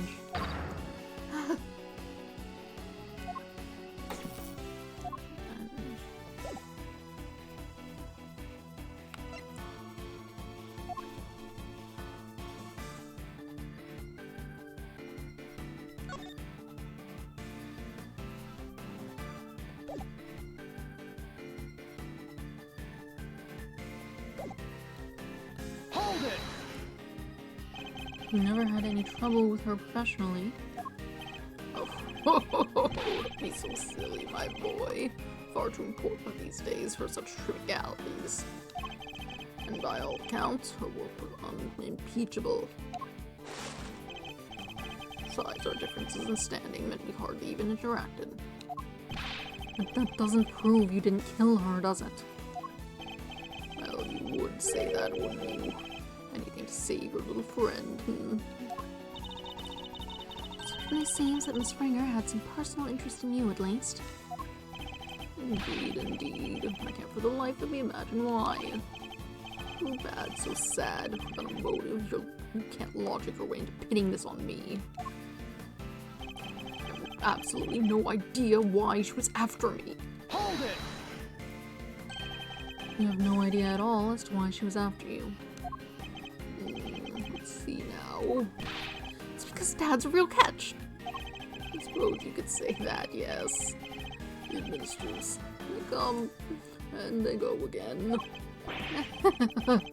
You couldn't even dare, you couldn't even dream of being like my dad. Very true. I doubt many ordinary people could quite match his achievements. It's remarkable, really, to have so many people come into a life and then for so many to leave it. I certainly won't complain. If you choose to leave, Verity, my dear. It's far more likely that you'll be the one leaving today, in handcuffs. Yes, very droll. If you think I'm finished, you'll be sorely disappointed. Have to think back over what we know about the victim. If you're not sure how to approach this, take another look at the evidence. You just might find a new way to interpret old information. You're trying to help me, Franziska. I'm trying to help Kay Faraday. I couldn't care less about you. It's nice to see she really isn't worried for Kay. And her own Franziska showed away. Let's see. Should be that since that's what I was able to press out. I was wearing clothes.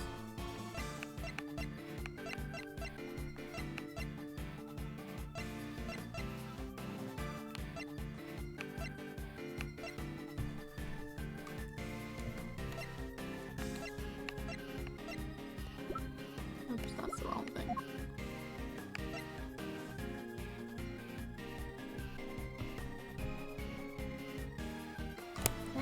True.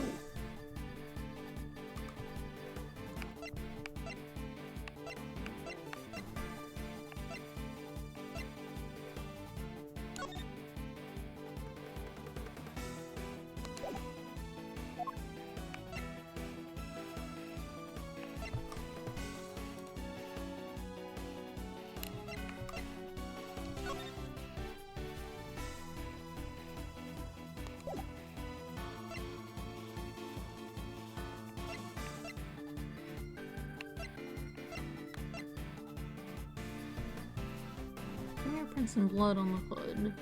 But that's because her clothes were taken when swabbed.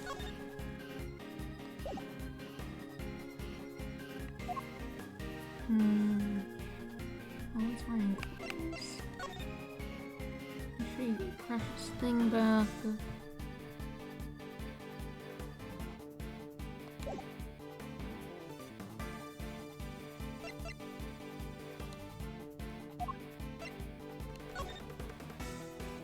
Green plan. We'll get what we want.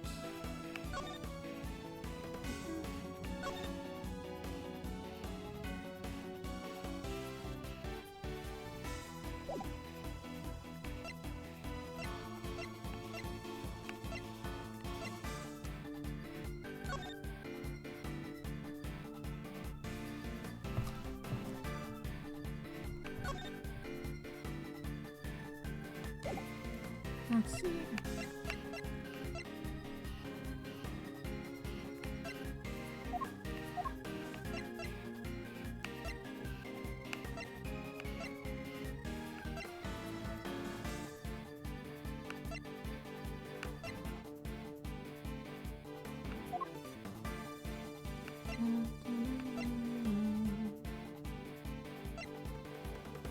We can say that she wasn't wearing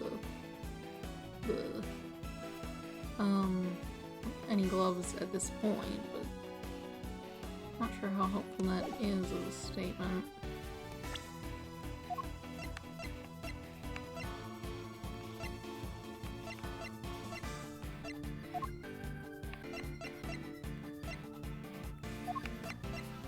Objection! Okay.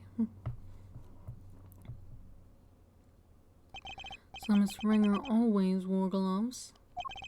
If she did, that raises a rather important question, and highlights quite a contradiction. Contradiction, you say? Really? If we listen again to the conversation that was captured by the stuffed cow, you'll soon see what I mean. Yes, and I knew it was you from the moment I laid eyes on you. You can't hide that burn from me. Nothing to say for yourself. I've waited so long for this day, and now I'll finally have my revenge.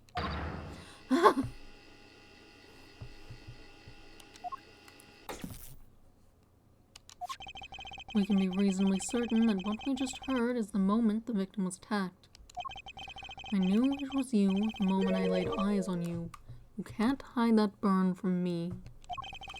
I assume that those were the words of the killer. And where's the problem in that? Seems like a perfectly sensible assumption to me. I'm afraid not, Chairman Winner. You see, if the victim was always wearing gloves, as you just testified, then the burn mark on her hand should not have been visible to her killer. Objection. Those pieces of gloves can't be easily removed. She could have taken them off during the auction. And that's... But she hadn't. She was still wearing them when I changed places with her. So they must have been put on her hands when she... So they must have been on her hands when she was being murdered, too. What are you saying, my dear? You do know how much trouble you're in, don't you? I'm not scared of you anymore. I have Grandma on my side now. Now it's time for you to pay the piper, Winner. You dang devil. See, so you're both looking to disappear, too. That can be arranged. I'm going to assume the tattoo Lana saw was a burn, and the, lighting the beard on fire is maybe related to that. Though with how badly he has to wring the tears out of it, you'd think it wouldn't be so flammable.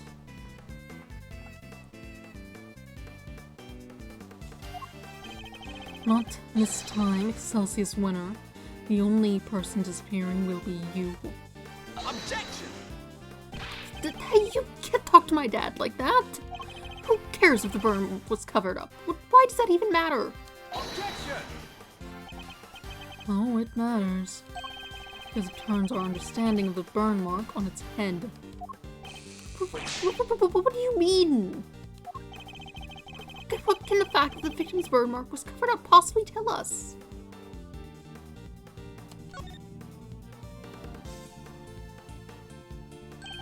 Think about it like this, Mr. Winner. The victim was wearing gloves. Therefore, the burn mark on her hand would not have been visible. In which case, whose burn mark was it that was being referenced in the recording? Somebody who, wasn't the victim. Precisely, which can only mean that the culprit had a prominent burn mark too. Or, to put it another way, I knew it was you the moment I laid eyes on you. You can't hide that burn from me. Those words were spoken not by the murderer, but by the victim. No way! Objection. Eustace, my boy, would you mind stepping aside for a sec? Look, Miles, it's nice to see you having fun with your little flights of fancy, but let's get serious. So the murderer had a burn mark now? Really? Where? Your little theory will either take flight or die, depending on your answer here, I'm afraid. He's not messing around. I have to figure out where that burn mark was, and fast.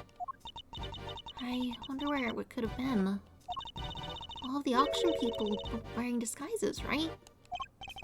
Yes, and each disguise was different. Yet, in spite of that, the burn mark was visible to the victim somehow. Which means... Well, shall we? Enlighten us, why don't you? Where was the murderer's burn mark? I assume you have some evidence. Was it in here?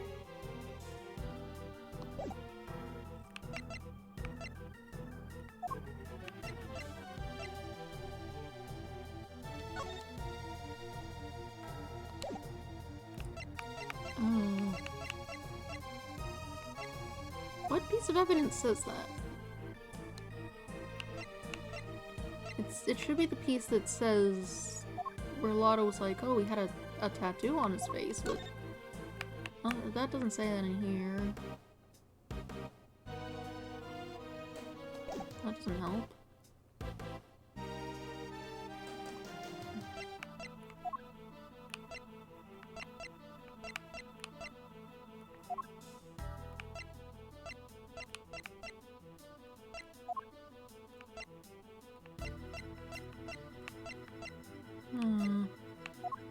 Do you want the masks? Take that! Here. This ought to tell you everything you need to know. Apparently that's not what it wants, I think. About the location of the murderer's burn mark. Dear boy, that doesn't tell me anything at all. I can't find the piece that says that. Sorry, but you have to do better than that. Got that wrong. How would the ringleader have looked when Miss Ringer saw the burn? Just focus on that, the answer should come to me. Alright, Miles, let's stop wasting time, shall we? Where was the murderer's burn mark? I assume you have some evidence. I know what I need, but what says it? Is it in here? Ah. It's in here. Take that! Here is my evidence. The outfit the ringleader was wearing throughout the auction. Rather, the outfit you were wearing, Chairman Winner. Oh. What exactly is that supposed to tell us? Objection! A suit, white gloves, and a mask. This disguise should have covered almost all of your skin. But according to Nurse Needler's testimony, the auctioneer's mask didn't quite cover your entire face. And not only that, she claims to have seen a tattoo on the part that was exposed. Oh, she said the tattoo. But was it a tattoo, or did she simply mistake a burn mark for one? A burn mark on the face. Objection! It's hard to interrupt while you're so clearly enjoying yourself, dear boy. I regret to inform you that none of the committee members has such a burn. Myself included, of course. Dad, I didn't mean... Eustace, you can be quiet, please. You can be foolish on your own time later.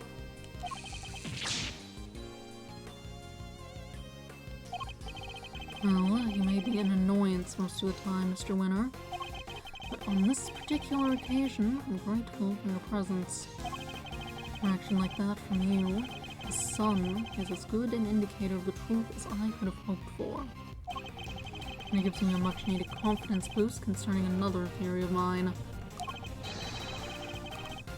Namely, who that one unexplained item belongs to. What's the matter with Mr. Winner? I think he might be in shock. After all, he's usually the last to figure things out. And in this case, he seems to have gotten there all too quickly. He knows that his father is indeed the real murderer. He's sad because he knows the truth? So, it's better not to know the truth at all? No, Kay. It's what we came here for. It doesn't matter how we get there. The important thing is finding the truth. You yourself told me that once, right when I needed to hear it the most.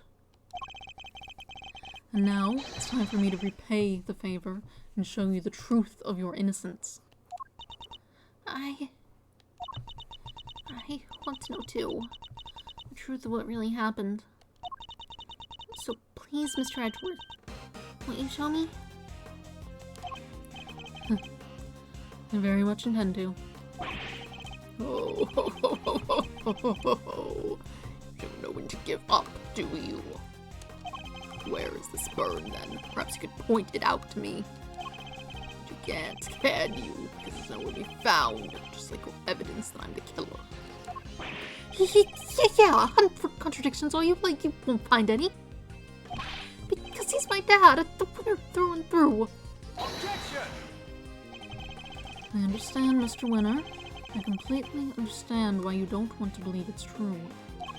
But if you ignore the truth now, you'll regret it for as long as you live.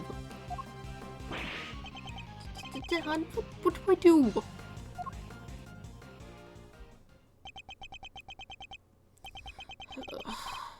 Just don't understand it. How could I have raised such an utter buffoon? If you really wish to help your father, Eustace, you can try thinking on your own for once in your life, you useless nitwit. But I try all the time, Dad. All I do is try. I went to the school you wanted me to go to. I aced every test. Look at my jackets. They only give these to the valedictorian. I did everything you told me to do. I worked like crazy, graduated at the top of my class. I tried to be just like you and win as many trophies as I could. Objection. You really are just a simpering simpleton, aren't you? Those tests you aced, I had the school give you perfect scores on all of them. Those debate and speech competitions you won, the judges were all friends of mine. You never would realize that much. There's no hope for you, I'm afraid. None at all. You're no son of mine. Even you must see that. I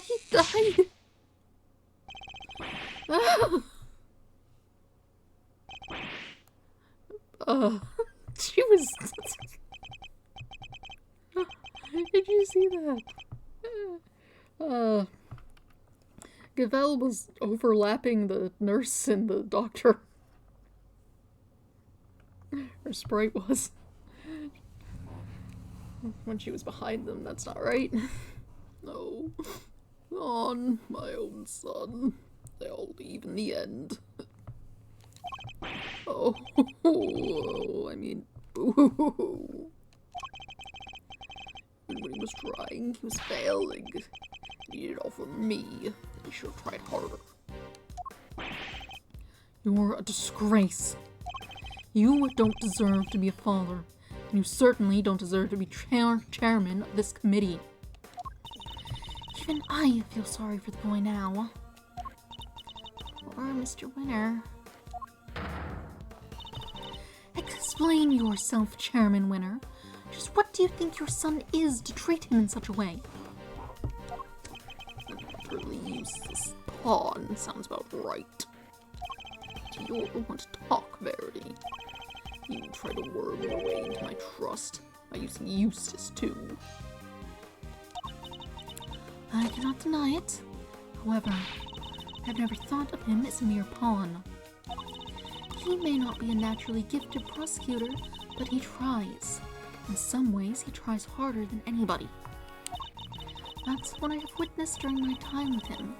Yet you would call him useless? How could you? Objection. Oh, because he is Verity, my girl. He's utterly incapable of doing anything I ask of him. Mr. Edgeworth, I trust my offering to the goddess to you, so that you may use it to call her final judgment on the Excelsius Winner. Thank you, Your Honor. I've been more than ready to do so. If the ringleader had a visible burn mark on their face that night, then it would follow that Chairman Winner is currently hiding that mark somehow. How exactly was he dressed during the auction? That will be the key to solving this case at last. Now then, your answer, please. Which piece of evidence will help us to reveal the burn mark on the culprit's face?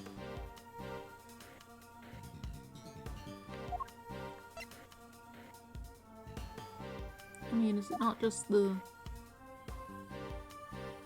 about the mask again?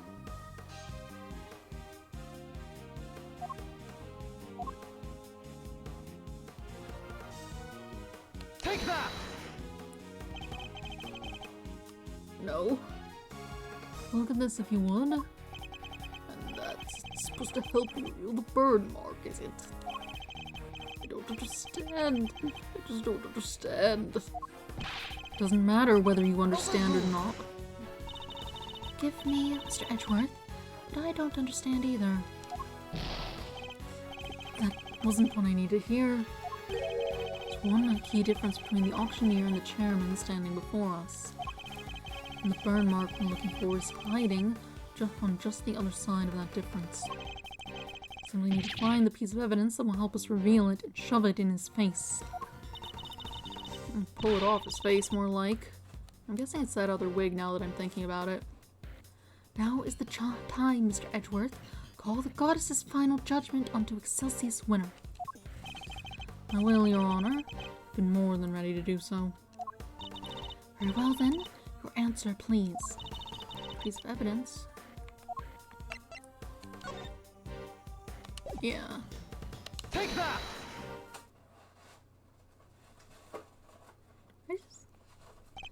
Recall Nurse Needler's testimony, if you will. There was one thing we never quite resolved. The second wig. The one that wasn't used. I seem to remember it being wavy. What are you two talking about? Nurse Needler apparently found some very interesting items when she went to swap places with the victim. And what did they have to do with the burn mark?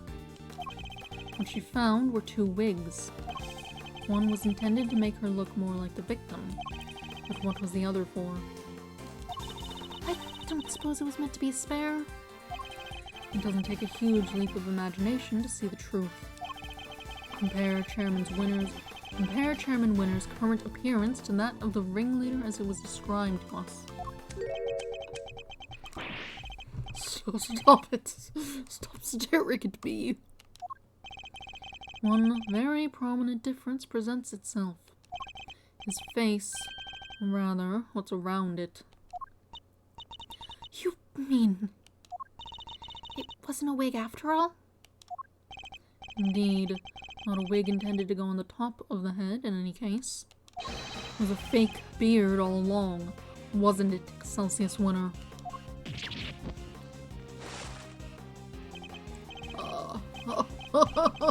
This is all my own, dear boy. How very unkind of you to suggest otherwise. Objection!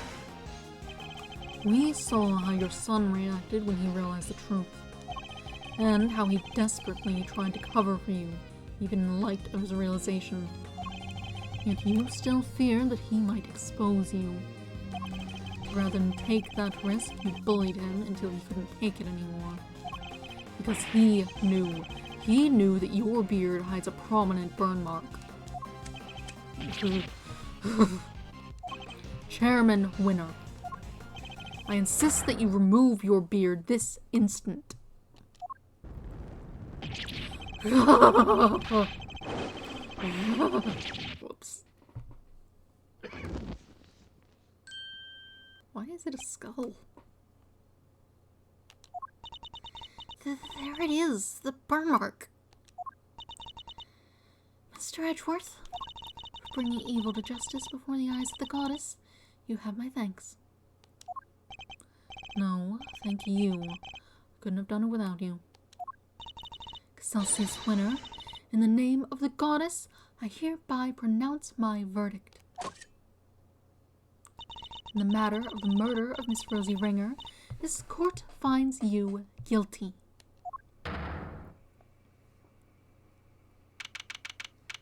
April 6th, 9:44 a.m. Committee for Prosecutorial Excellence Chamber. That's what it's saying. It just takes forever to get out. Mr. Edgeworth, I can't thank you enough. You never gave up on me, even when I gave up on myself. That was very kind of you. There's no need to thank me. As a prosecutor? No, as a friend. It's the least I could do. Mr. Edgeworth, rejoice. I've learned that Chairman Winner has been safely delivered to the detention center. The search for the missing auction hammer continues. However, we are talking about Chairman Winner here, so it's highly likely that it has already been destroyed. In addition, there is one other matter I must inform you of. The chairman made a rather strange statement. According to him, the letters were not part of his plan. What? How could that be?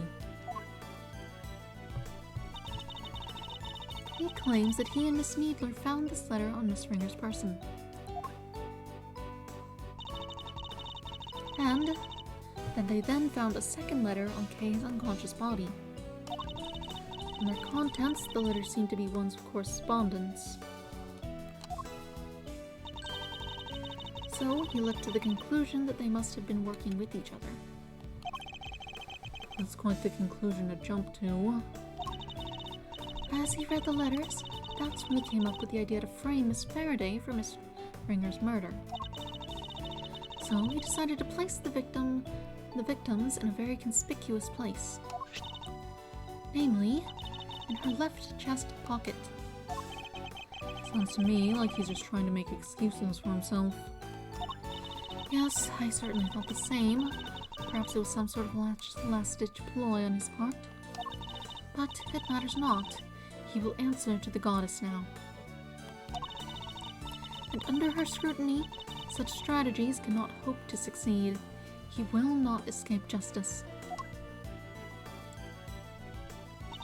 And with that, one of the duties with which I have been entrusted with is complete at last. Judge Gravel, before you go, can you tell us what you know about how Chairman Winner came to murder Miss Ringer? There's more there, isn't there? Yes, and I suppose you have earned the right to know the whole truth. Miss Ringer once had a lover, a press photographer. He was investigating the underground auctions as a freelance journalist. But before he could uncover the truth behind the auctions, he was disappeared. All Miss Ringer was left with were the memories and personal effects of her lover. And so, seeking revenge on Chairman Winner, she made her appearance at the auction. Unfortunately for her, her opponent struck first. I see. So that's the story behind this case.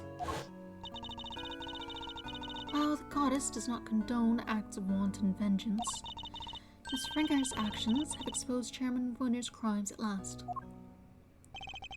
So that was your real goal. You were tasked with exposing Excelsius Winner and the corruption at the heart of the committee. Does anyone know what happened to Mr. Winner? I'm afraid I haven't been able to get in touch with him. Do you have any idea why? Probably because I wasn't there for him just now when he needed me most. Oh, I really feel bad for him. Well, don't pity him too much. At least he knows the truth now. And no matter how hard it might be, he'll need to learn to accept it. If he can't, he'll never be able to move on with his life.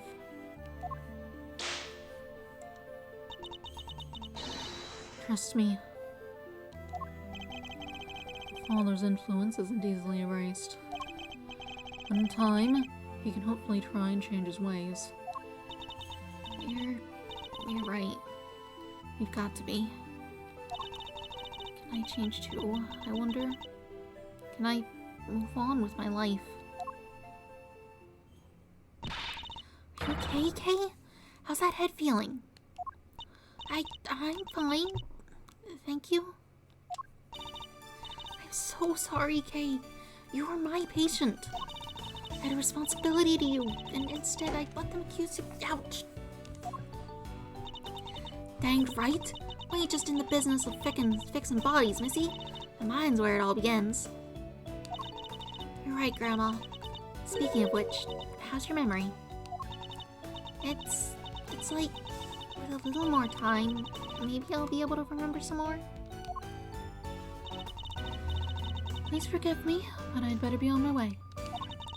I am to preside over the trial of Fifi Lacard in a bit.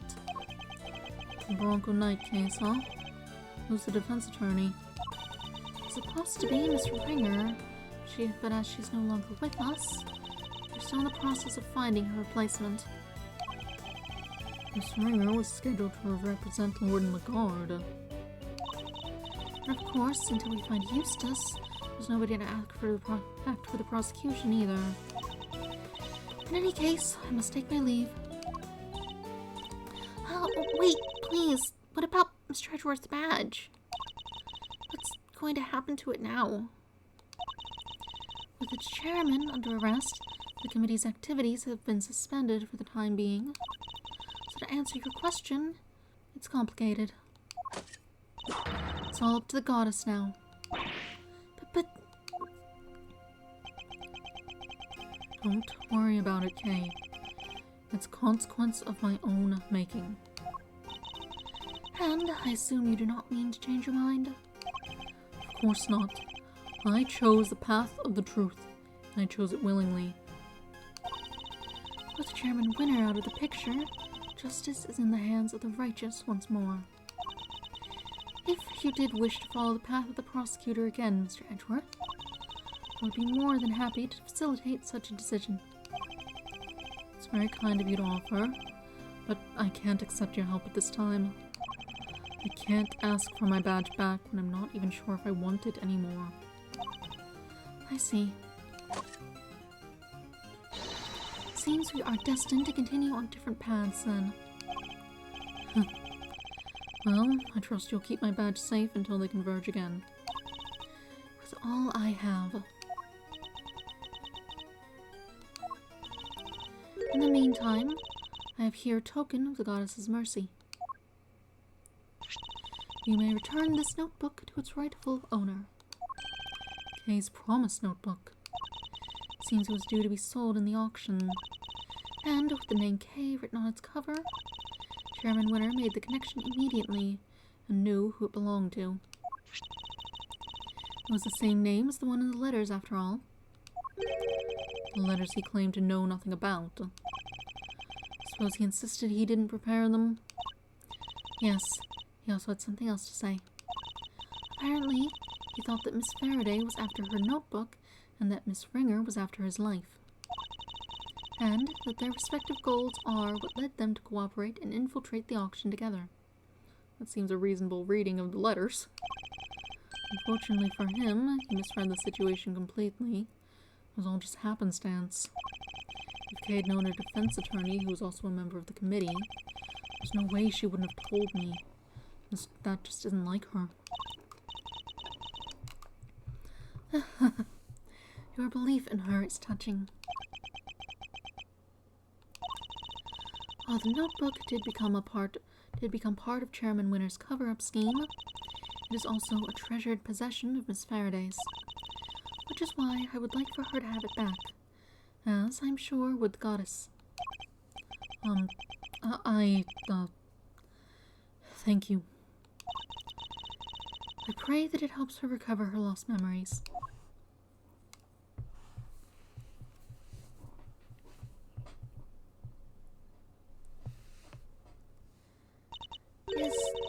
Is everything all right?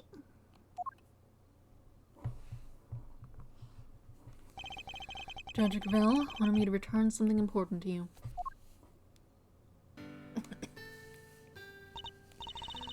Isn't that... Always greet people with a smile, and people you don't know. Never cry in front of strangers.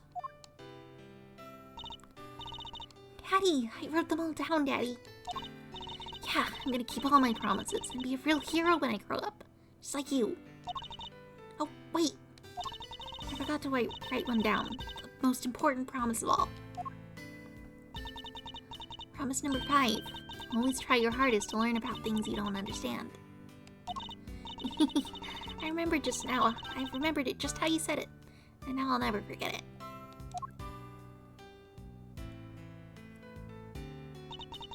Always try your hardest to learn about things you don't understand.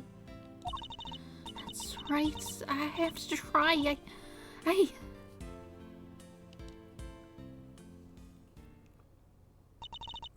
I'm Kay Faraday, the great thief who'll do... You moved on. The great thief who'll do anything to get her hands on the truth. Second Yatagarazu, an assistant to Mr. Edgeworth. Hey, is that really you?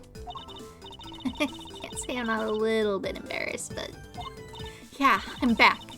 And I couldn't have done it without you, Mr. Edgeworth. You never stopped helping me, even when I was totally lost and couldn't remember anything. Thank goodness. Certainly seem to be back. Hey, so this is the real you, huh? Welcome back. It's so good to know you're better. I can sleep easy now. Now that you found it, don't you dare go losing that memory of yours, young lady. You hear? Miss Needler, Dr. Hertz. Thanks a lot for looking after me.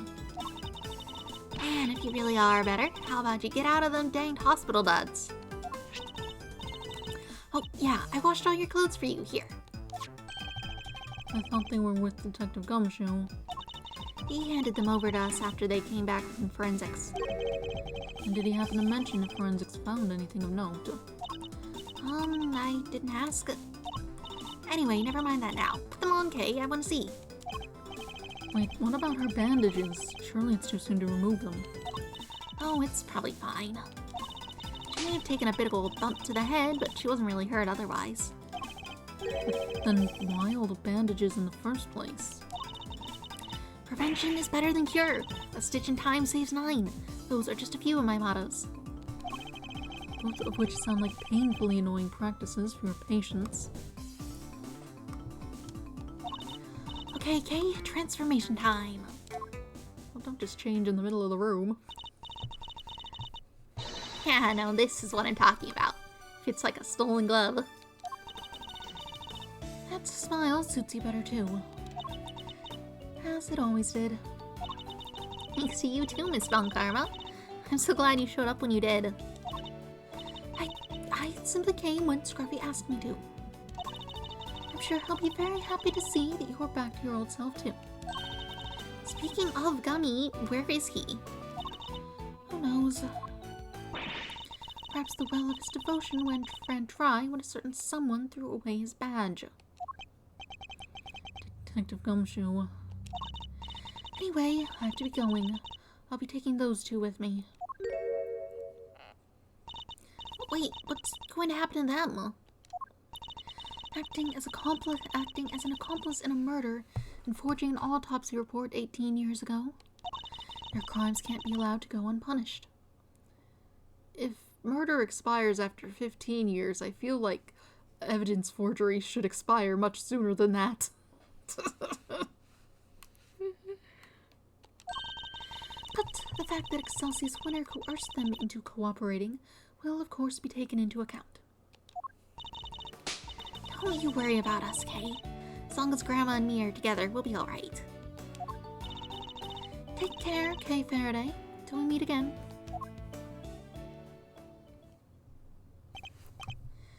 So, Kay, I know you only just got your memory back, but I need to ask you some questions. Sure, ask away. What happened the day you lost your memory? What were you doing? Let's see, somebody asked me to meet them at Gourd Lake. But I didn't know who it was. So there I was, just looking up at the moon when somebody in a red raincoat started walking toward me. They must have drugged me somehow, because that's when I fell unconscious.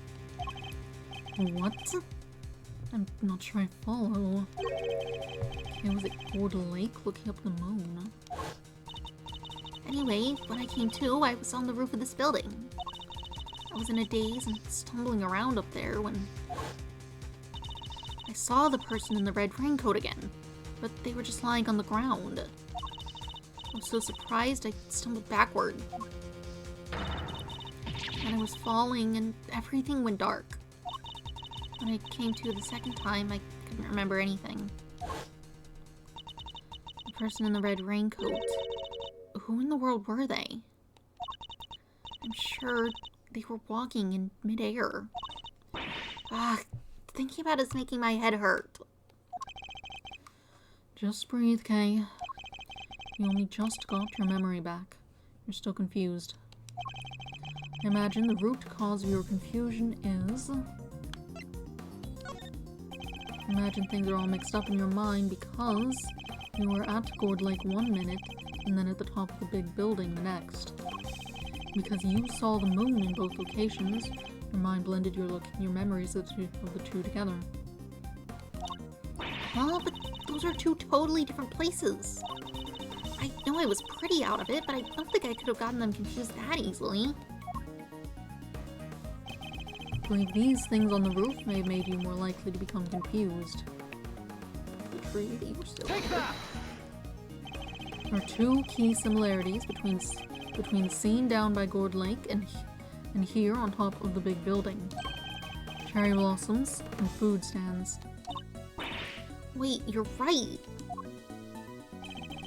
Those similarities are what cause your memories of both places to overlap. The person in the red raincoat wasn't walking in midair. They were walking toward you from across the park. But in your blurry memories, that same sight played out over the viewing platform instead. No way. Who steals a great thief's memories, huh? That's just cheating. Even still, this doesn't answer the question of who attacked Kay in the park. Was it the person in the red raincoat she saw? Oh, Do you hear that? it sounds like it's coming from up in the storeroom. Come on, let's go take a look. Well, oh boy, I smell another scoop in the oven. You're still here.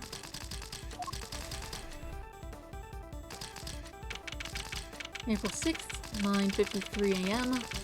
51st floor. Storeroom.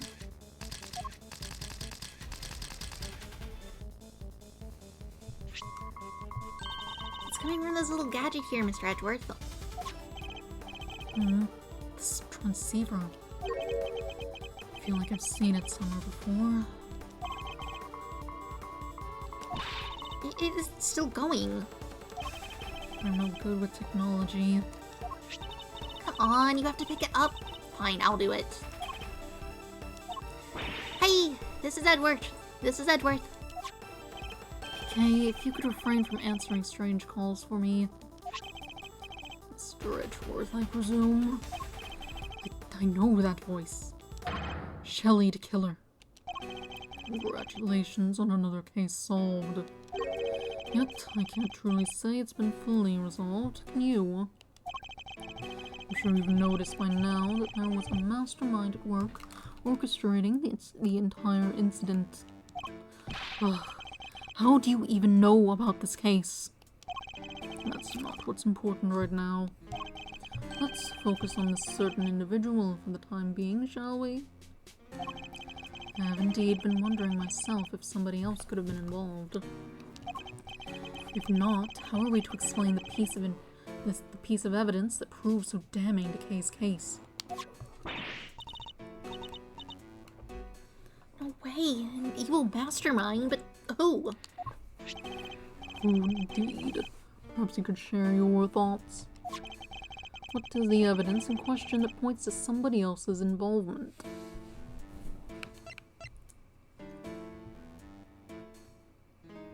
I suppose if Kay didn't write the letter, then Take that! this right here proves somebody else was behind all this. Sorry, I don't get it. Sadly, neither do I. That wasn't it. There's one clearly suspicious piece of evidence. What was it? Mr. Edgeworth. Evidence in question that points to somebody else's involvement.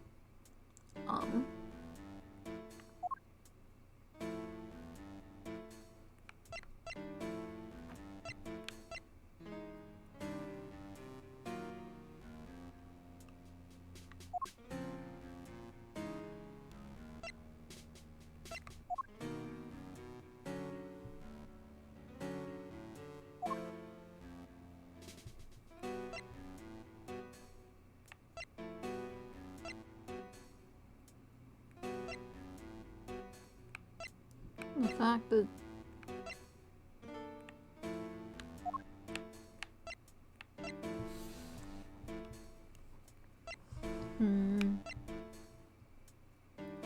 Take that! okay.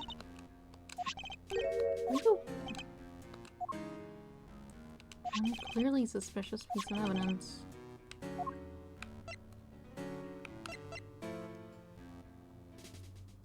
Do you mean that this was here?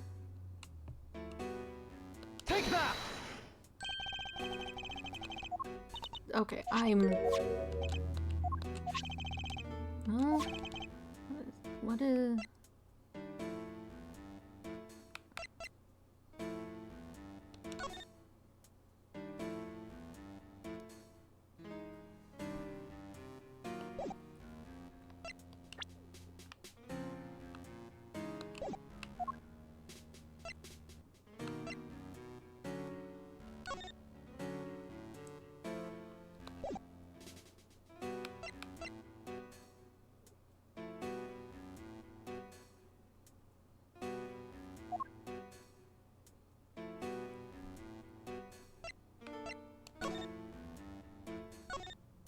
This is something else. Though I didn't use it at all.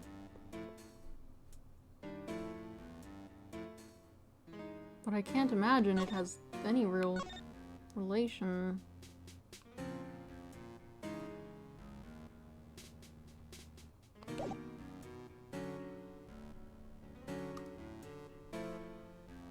I didn't use this. Weird that I have it.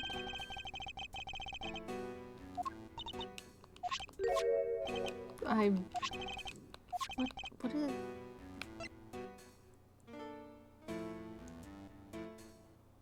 The mask was planted on her.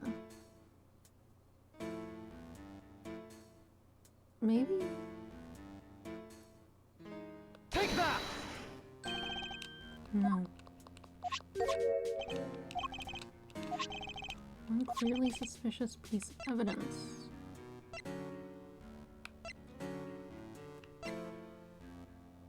The time on this? Take that! No. What is... Now that we're outside of things happening, I'm like, what happened? Take that! Key card. That was... No. It's a good thing I don't have health right now. Take that!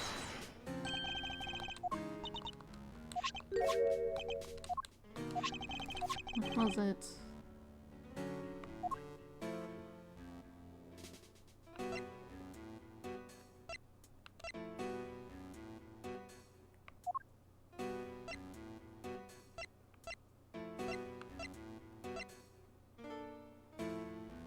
Take that! Why? The letter K supposedly wrote to the victim. Yeah, I don't remember ever writing that. Well, is not the other letter also connected to it? The first thing I tried to show, whatever. So who did? Who would prepare such a thing? I know I'm not the only one who would like to know. And how do you know, and how do we know it wasn't you? Oh, why would I do a thing like that? I believe the truth can only fully come to light in a court of law. Since you've had your badge revoked, it is no longer an option. So how will it all end? I, for one, will be watching from the sidelines with interest. He even knows about my badge. Oh, and one last thing.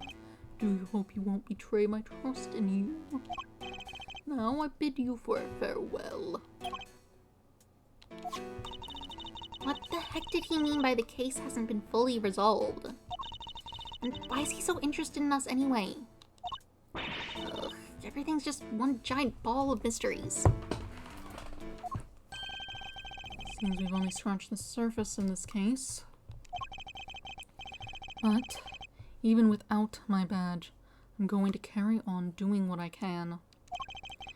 However this ends, one thing's for certain. Come what may, I will expose the truth. There we go. Terrible showing at the end. I messed it up. But next time we can do episode 5. For now, nothing really. For now, that's it. I shall return on Monday with episode 5. And we'll see how that goes. Yes. Oh, on Wednesday I did decide I was going to play a Detective Conan game, specifically Detective Conan Kiganto Hiho Densetsu, which I believe the translated name that at least the one people were using was let me pull it up. I've got the thing. Let's see, The Legendary Treasure of Strange Rock Island. It's a Game Boy Color game. But that's on Wednesday. Monday will be more Ace Attorney. Stream starting at 7, as usual. I believe that's all I need to cover. Have a nice day. Goodbye.